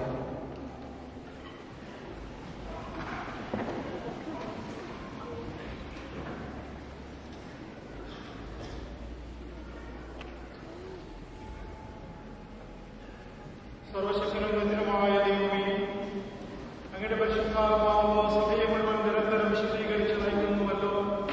വിവിധ പദ്ധതികളിലുള്ള എല്ലാ സഭാംഗങ്ങൾക്കും വേണ്ടി ഞങ്ങൾ അർപ്പിക്കുന്ന പ്രാർത്ഥന കേൾക്കണമേ. അങ്ങയുടെ വരപ്രസാദ സഹായത്താൽ അവരെ എല്ലാവരെയും അങ്ങേക്ക് വിശ്വസ്ത സേവനം അനുഷ്ഠിക്കുവാൻ അനുഗ്രഹിക്കണമേ. പ്രധാനമായ ക്രിസ്തു വഴി ഞങ്ങൾ സമർപ്പിക്കുന്ന പ്രാർത്ഥന കേട്ടരുളണമേ. ക്രിസ്തുവിൽ വിശ്വസിക്കുന്ന സമസ്ത സഹോദരങ്ങൾക്ക് വേണ്ടി പ്രാർത്ഥിക്കാം. നമ്മുടെ കർത്താവായ ദൈവം അവരെ വേദസത്യങ്ങളനുസരിച്ച് ജീവിക്കുവാൻ സഹായിക്കുകയും ഏകസഭയിൽ സ്വീകരിച്ച് കാത്തുപരിപാലിക്കുകയും ചെയ്യുമാറാകട്ടെ.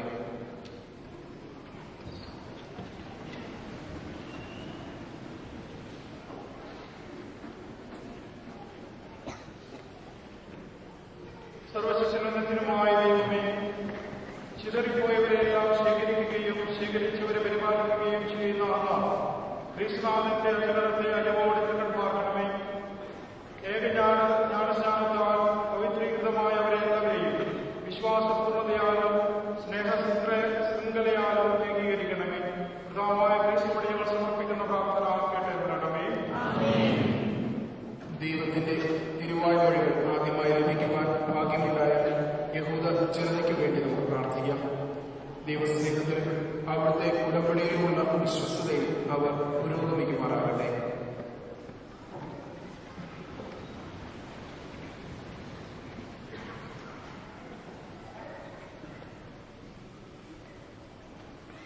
സർവശക്തനുമായ ദൈവമേ, അബ്രഹാമിനും സന്തതികൾക്കും അങ്ങ് രക്ഷയുടെ വാഗ്ദാനം നൽകിയല്ലോ. അങ്ങയുടെ സമർപ്പിക്കുന്ന ഈ പ്രാർത്ഥനകൾ സദയം സ്വീകരിക്കണമേ. അങ്ങ് സ്വയം ജനമായ തിരഞ്ഞെടുക്കപ്പെട്ടവരെ പരിത്രാണ പൂർണ്ണത പ്രാപിക്കുവാൻ അർഹരാക്കണമേ. കർത്താവായ ക്രിസ്തു വഴി ഞങ്ങൾ സമർപ്പിക്കുന്ന പ്രാർത്ഥന കേട്ടരുളണമേ. ക്രിസ്തുവിൽ വിശ്വസിക്കാത്തവർക്ക് വേണ്ടി നമുക്ക് പ്രാർത്ഥിക്കാം. പരിശുദ്ധാത്മാവിൽ നിന്ന് പ്രകാശം ലഭിച്ച് അവരും രക്ഷാമാർഗത്തിൽ പ്രവേശിക്കുവാൻ ഇടയാകുമാറാകട്ടെ.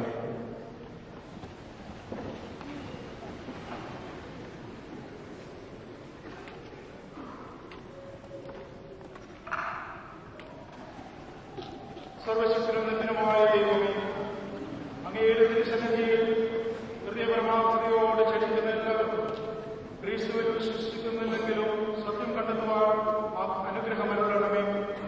ഞങ്ങളും പരസ്നേഹത്തിൽ വളർന്ന് നിത്യജീവനെ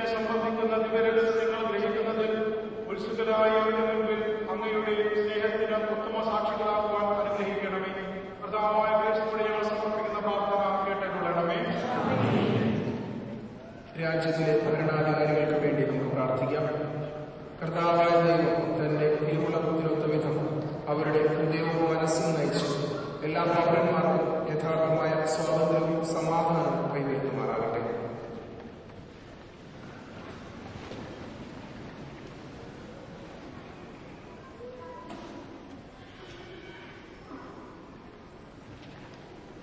സർവശക്തിമന്ദിരമായ ദൈവമേ, അങ്ങയുടെ കരങ്ങളിലാണ് സകല ജനങ്ങളുടെയും അവകാശങ്ങളും നിക്ഷിപ്തമായിരിക്കണം.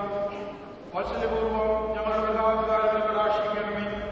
ലോകമെങ്ങുമുള്ള സമസ്ത ജനങ്ങൾക്കും സമാധാനവും മതസ്വാതന്ത്ര്യവും ഭദ്രതയും ക്ഷേമവും പ്രദാനം ചെയ്യണമേ. കർത്താവായ ക്രിസ്തു വഴി ഞങ്ങൾ സമർപ്പിക്കുന്ന പ്രാർത്ഥന കേട്ടുകൊള്ളണമേ. യാതനകൾ അനുഭവിക്കുന്നവർക്ക് വേണ്ടി നമുക്ക് പ്രാർത്ഥിക്കാം. ലോകത്തിലെ തെറ്റുകളെല്ലാം അകറ്റുന്നതിനും രോഗങ്ങൾ നിവാരണം ചെയ്യുന്നതിനും പട്ടിണി പരിഹരിക്കുന്നതിനും അന്യായമായ തടങ്കലുകൾ തുറക്കുന്നതിനും അനർഹമായ വിലങ്ങുകൾ അഴിക്കുന്നതിനും യാത്ര ചെയ്യുന്നവരെ കാത്തുകൊള്ളുന്നതിനും വിദേശ സഞ്ചാരികളെ ഭദ്രമായി തിരിച്ചെത്തിക്കുന്നതിനും രോഗികളെ സുഖപ്പെടുത്തുന്നതിനും മരണമടഞ്ഞവർക്ക് നിത്യരക്ഷ നൽകുന്നതിനും വേണ്ടി ദൈവത്തോട് നമുക്ക് പ്രാർത്ഥിക്കാം.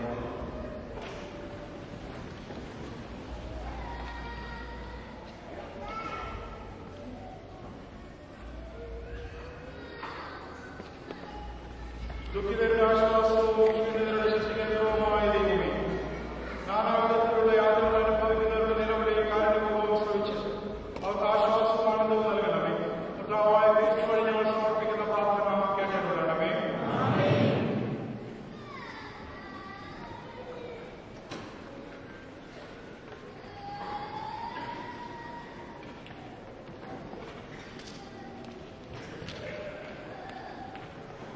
പ്രിയപ്പെട്ടവരെ, ഇന്നത്തെ തിരുക്കർമ്മത്തിലെ ഏറ്റവും പ്രധാനപ്പെട്ട കുരിശാരാധനയാണ് ഇനി നടക്കുക.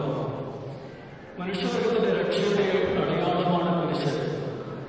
പ്രാർത്ഥനയുടെയും സഹിഷ്ണുതയുടെയും ഉത്തമ മാതൃകയാണ് കുരിശ് നമുക്ക് നൽകുന്നത്. ഈ പുണ്യഗുണങ്ങൾ നമ്മുടെ ജീവിതത്തിലും പ്രാവർത്തികമാക്കുവാൻ വേണ്ട അനുഗ്രഹത്തിനായി നമുക്കെല്ലാവർക്കും മൗനമായി പ്രാർത്ഥിക്കാം. ഇപ്പോൾ ആവരണം ചെയ്തിരിക്കുന്ന കുരിശ് രണ്ട് ദീപവാഹകരുടെ അകമ്പടിയോടുകൂടി വിശുദ്ധ വേദിയിലേക്ക് കൊണ്ടുവരുന്നു. പുരോഹിതൻ ബലിപീഠത്തിൽ നിന്നുകൊണ്ട് കുരിശ് ഏറ്റുവാങ്ങുന്നു. അനന്തരം കുരിശ് ഉയർത്തി പിടിച്ചുകൊണ്ട് ഓരോ ഭാഗവും അനാവരണം ചെയ്തുകൊണ്ട് ഇതാ ഇതാ കുരിശുമലം എന്ന് തുടങ്ങുന്ന പ്രകടിതമാല വയ്ക്കുന്നു. ഈ സമയം നമുക്ക് മുട്ടുകുത്തി വലുവിൽ വണങ്ങാം, ആരാധിക്കാം എന്ന് പ്രത്യുദ്ധരിക്കാം. ഇപ്രകാരം കുരിശിന്റെ 3 ഭാഗവും അനാവരണം ചെയ്തു കഴിയുമ്പോൾ ബഹുമാനത്തോടുകൂടി മുട്ടുകുത്തി നിന്ന് നമുക്ക് ഈ വിശുദ്ധ കുരിശിനെ ആരാധിക്കാം.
ദൈവത്തിന്റെ കുഞ്ഞാട്, ഇതാ ലോകത്തിന്റെ പാപങ്ങൾ ഒഴിക്കുന്നവൻ. ദിവ്യകുഞ്ഞാടിന്റെ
ഇന്നത്തെ ഈ പരിക്രമങ്ങളിലൊക്കെ നമുക്ക് വേണ്ടി സേവനം ചെയ്ത ഒത്തിരി പേരുണ്ട്. പ്രത്യേകിച്ച് ഈശോയുടെ ഈ മനോഹരമായിട്ടുള്ള രൂപം അലങ്കരിച്ചവർ, നമ്മുടെ ഡെക്കറേഷൻ ടീം, തീർച്ചയായിട്ടും വിളിച്ചേട്ടൻ മടങ്ങുന്ന ഒരു ടീം ഇവിടെ നമുക്കുണ്ട്. അവർ പ്രത്യേകം നന്ദി പറയുന്നു.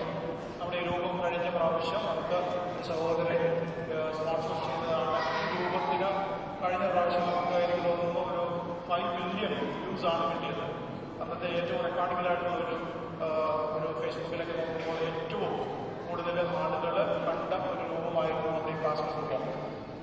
ഇതിനുശേഷം നമ്മൾ നഗരകാണികളോടുകൂടി പുറത്തേക്ക് പോകുമ്പോൾ നിങ്ങൾക്ക് എല്ലാവർക്കും ഇത് മുത്തുവാനുള്ള ഈശോയുടെ മുത്തുവാനുള്ള അവസരം നമ്മൾ ഒരുക്കുകയാണ്. അതോടൊപ്പം തന്നെ കുരിശും മുത്തുവാനുള്ള അവസരം നിങ്ങൾക്ക് ലഭിക്കുന്നതായിരിക്കും. ഇതോടൊപ്പം ഇതിനോട് കൂടി പ്രവർത്തിച്ച കുറേ പേരുണ്ട്. അവർക്കെല്ലാം നന്ദി പറയുന്നു. നമ്മുടെ കൊയർ ഗ്രൂപ്പൊക്കെ മാസങ്ങളായിട്ട് പ്രാക്ടീസ് എടുക്കുന്നവരാണ്.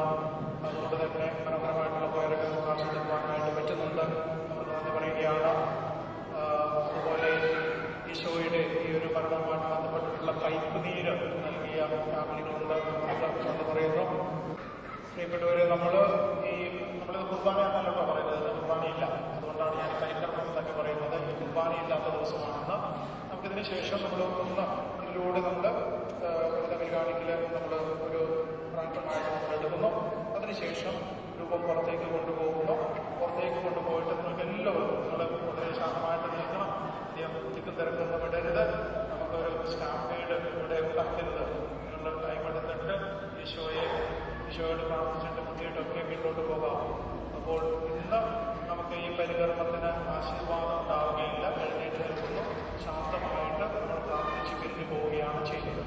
എല്ലാവരും എഴുന്നേറ്റ് നിൽക്കുക. കർത്താവേ, അങ്ങേ പുത്രന്റെ ഉത്ഥാനത്തിലുള്ള പ്രത്യാശയിൽ അവിടുത്തെ മരണം ആചരിച്ച അങ്ങേ ജനത്തിന്റെ മേൽ സമൃദ്ധമായ അനുഗ്രഹം ചൊരിയുകയും പാപപൂർത്തി സംലഗ്നമാക്കുകയും സമാശ്വാസം നൽകുകയും പാവനമായ വിശ്വാസം കൈവരുത്തുകയും നിത്യരക്ഷ ഉറപ്പുവരുത്തുകയും ചെയ്യണമെന്ന് ഞങ്ങൾ പ്രാർത്ഥിക്കുന്നു. കർത്താവായ ക്രിസ്തു വഴി ഞങ്ങൾ സമർപ്പിക്കുന്ന പ്രാർത്ഥന കേട്ടരുളണമേ.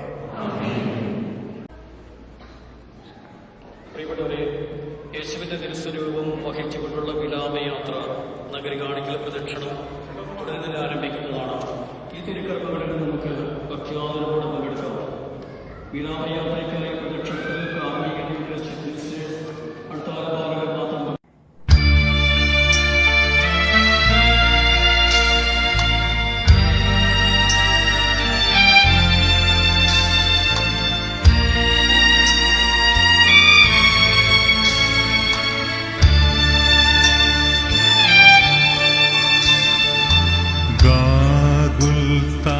മലയിൽ നിന്നും വിലാപത്തിൻ മാറ്റുലി കേൾപ്പൂ. ദൈവമെന്നെ ക്രൂശിലേറ്റുവാൻ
ലോകത്തിലൂടാനയിച്ചു ഞാൻ അന്നമായി വിൺമന്ന തന്നില്ലേ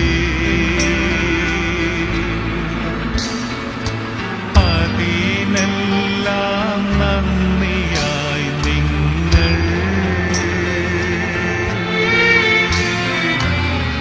കുരിശല്ലു നൽകിടുന്നീപ്പോ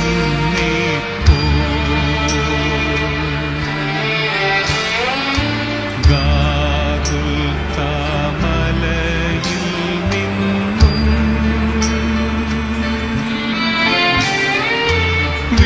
വിലാപത്തിൻ മാറ്റൊലി കേൾപ്പൂ ഏവമെന്നെ ക്രൂശിലേറ്റുമാ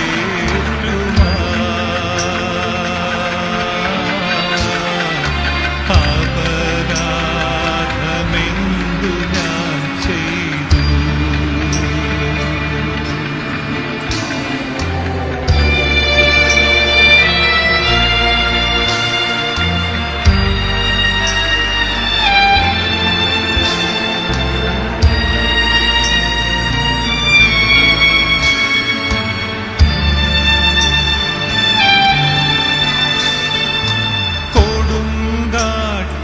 കൊടുങ്കാട്ടിലന്നു നിങ്ങൾക്കാ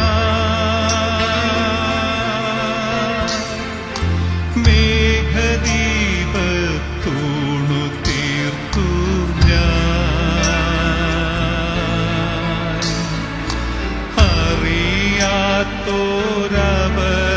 അറിയാത്തോരപരാധങ്ങൾ ചുമത്തുന്നു നിങ്ങളിന്നെന്നിൽ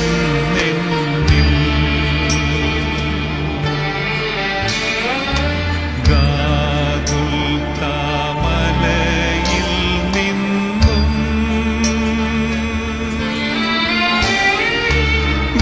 വിലാപത്തിൻ മാറ്റൊലി കേൾപ്പൂ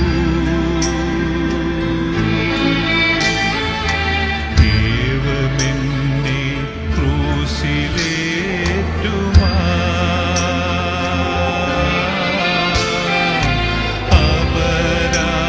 അപരാധമെന്തു ഞാൻ ചെയ്തു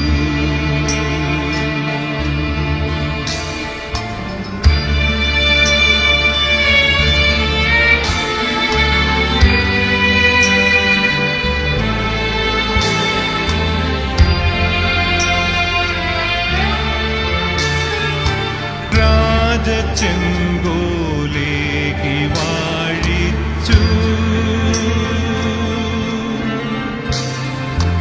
നിങ്ങളെ ഞാൻ എത്ര മാനിച്ചു എൻ ശിരസിൽ മുൾമുടി ചാർത്തി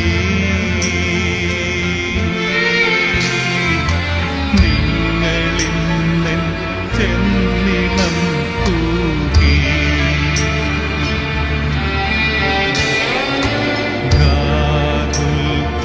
ഗാഗുൽത്താമലയിൽ നിന്നും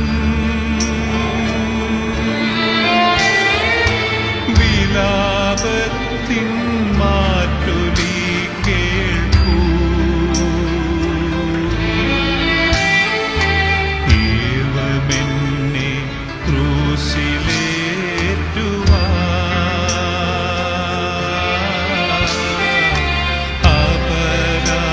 അപരാധമെന്തു ഞാൻ ചെയ്തു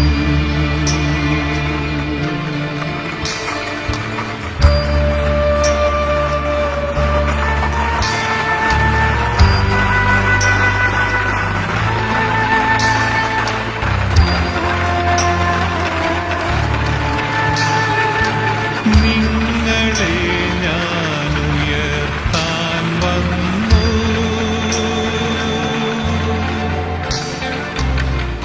ക്രൂശിലെന്നെ തറച്ചു നിങ്ങൾ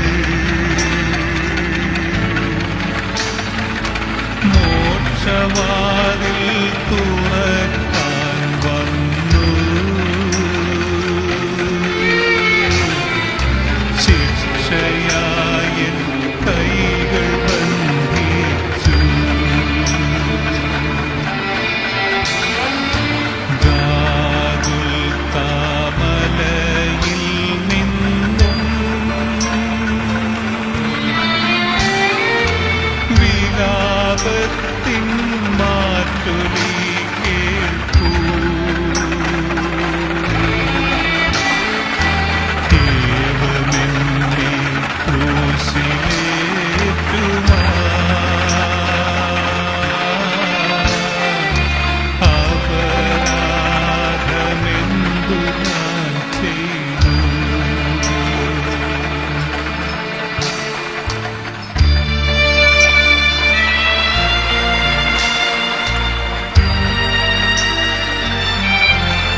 ഞങ്ങളാശ വീശുന്നു. നിൻഫലങ്ങൾ ജീവനേകുന്നു.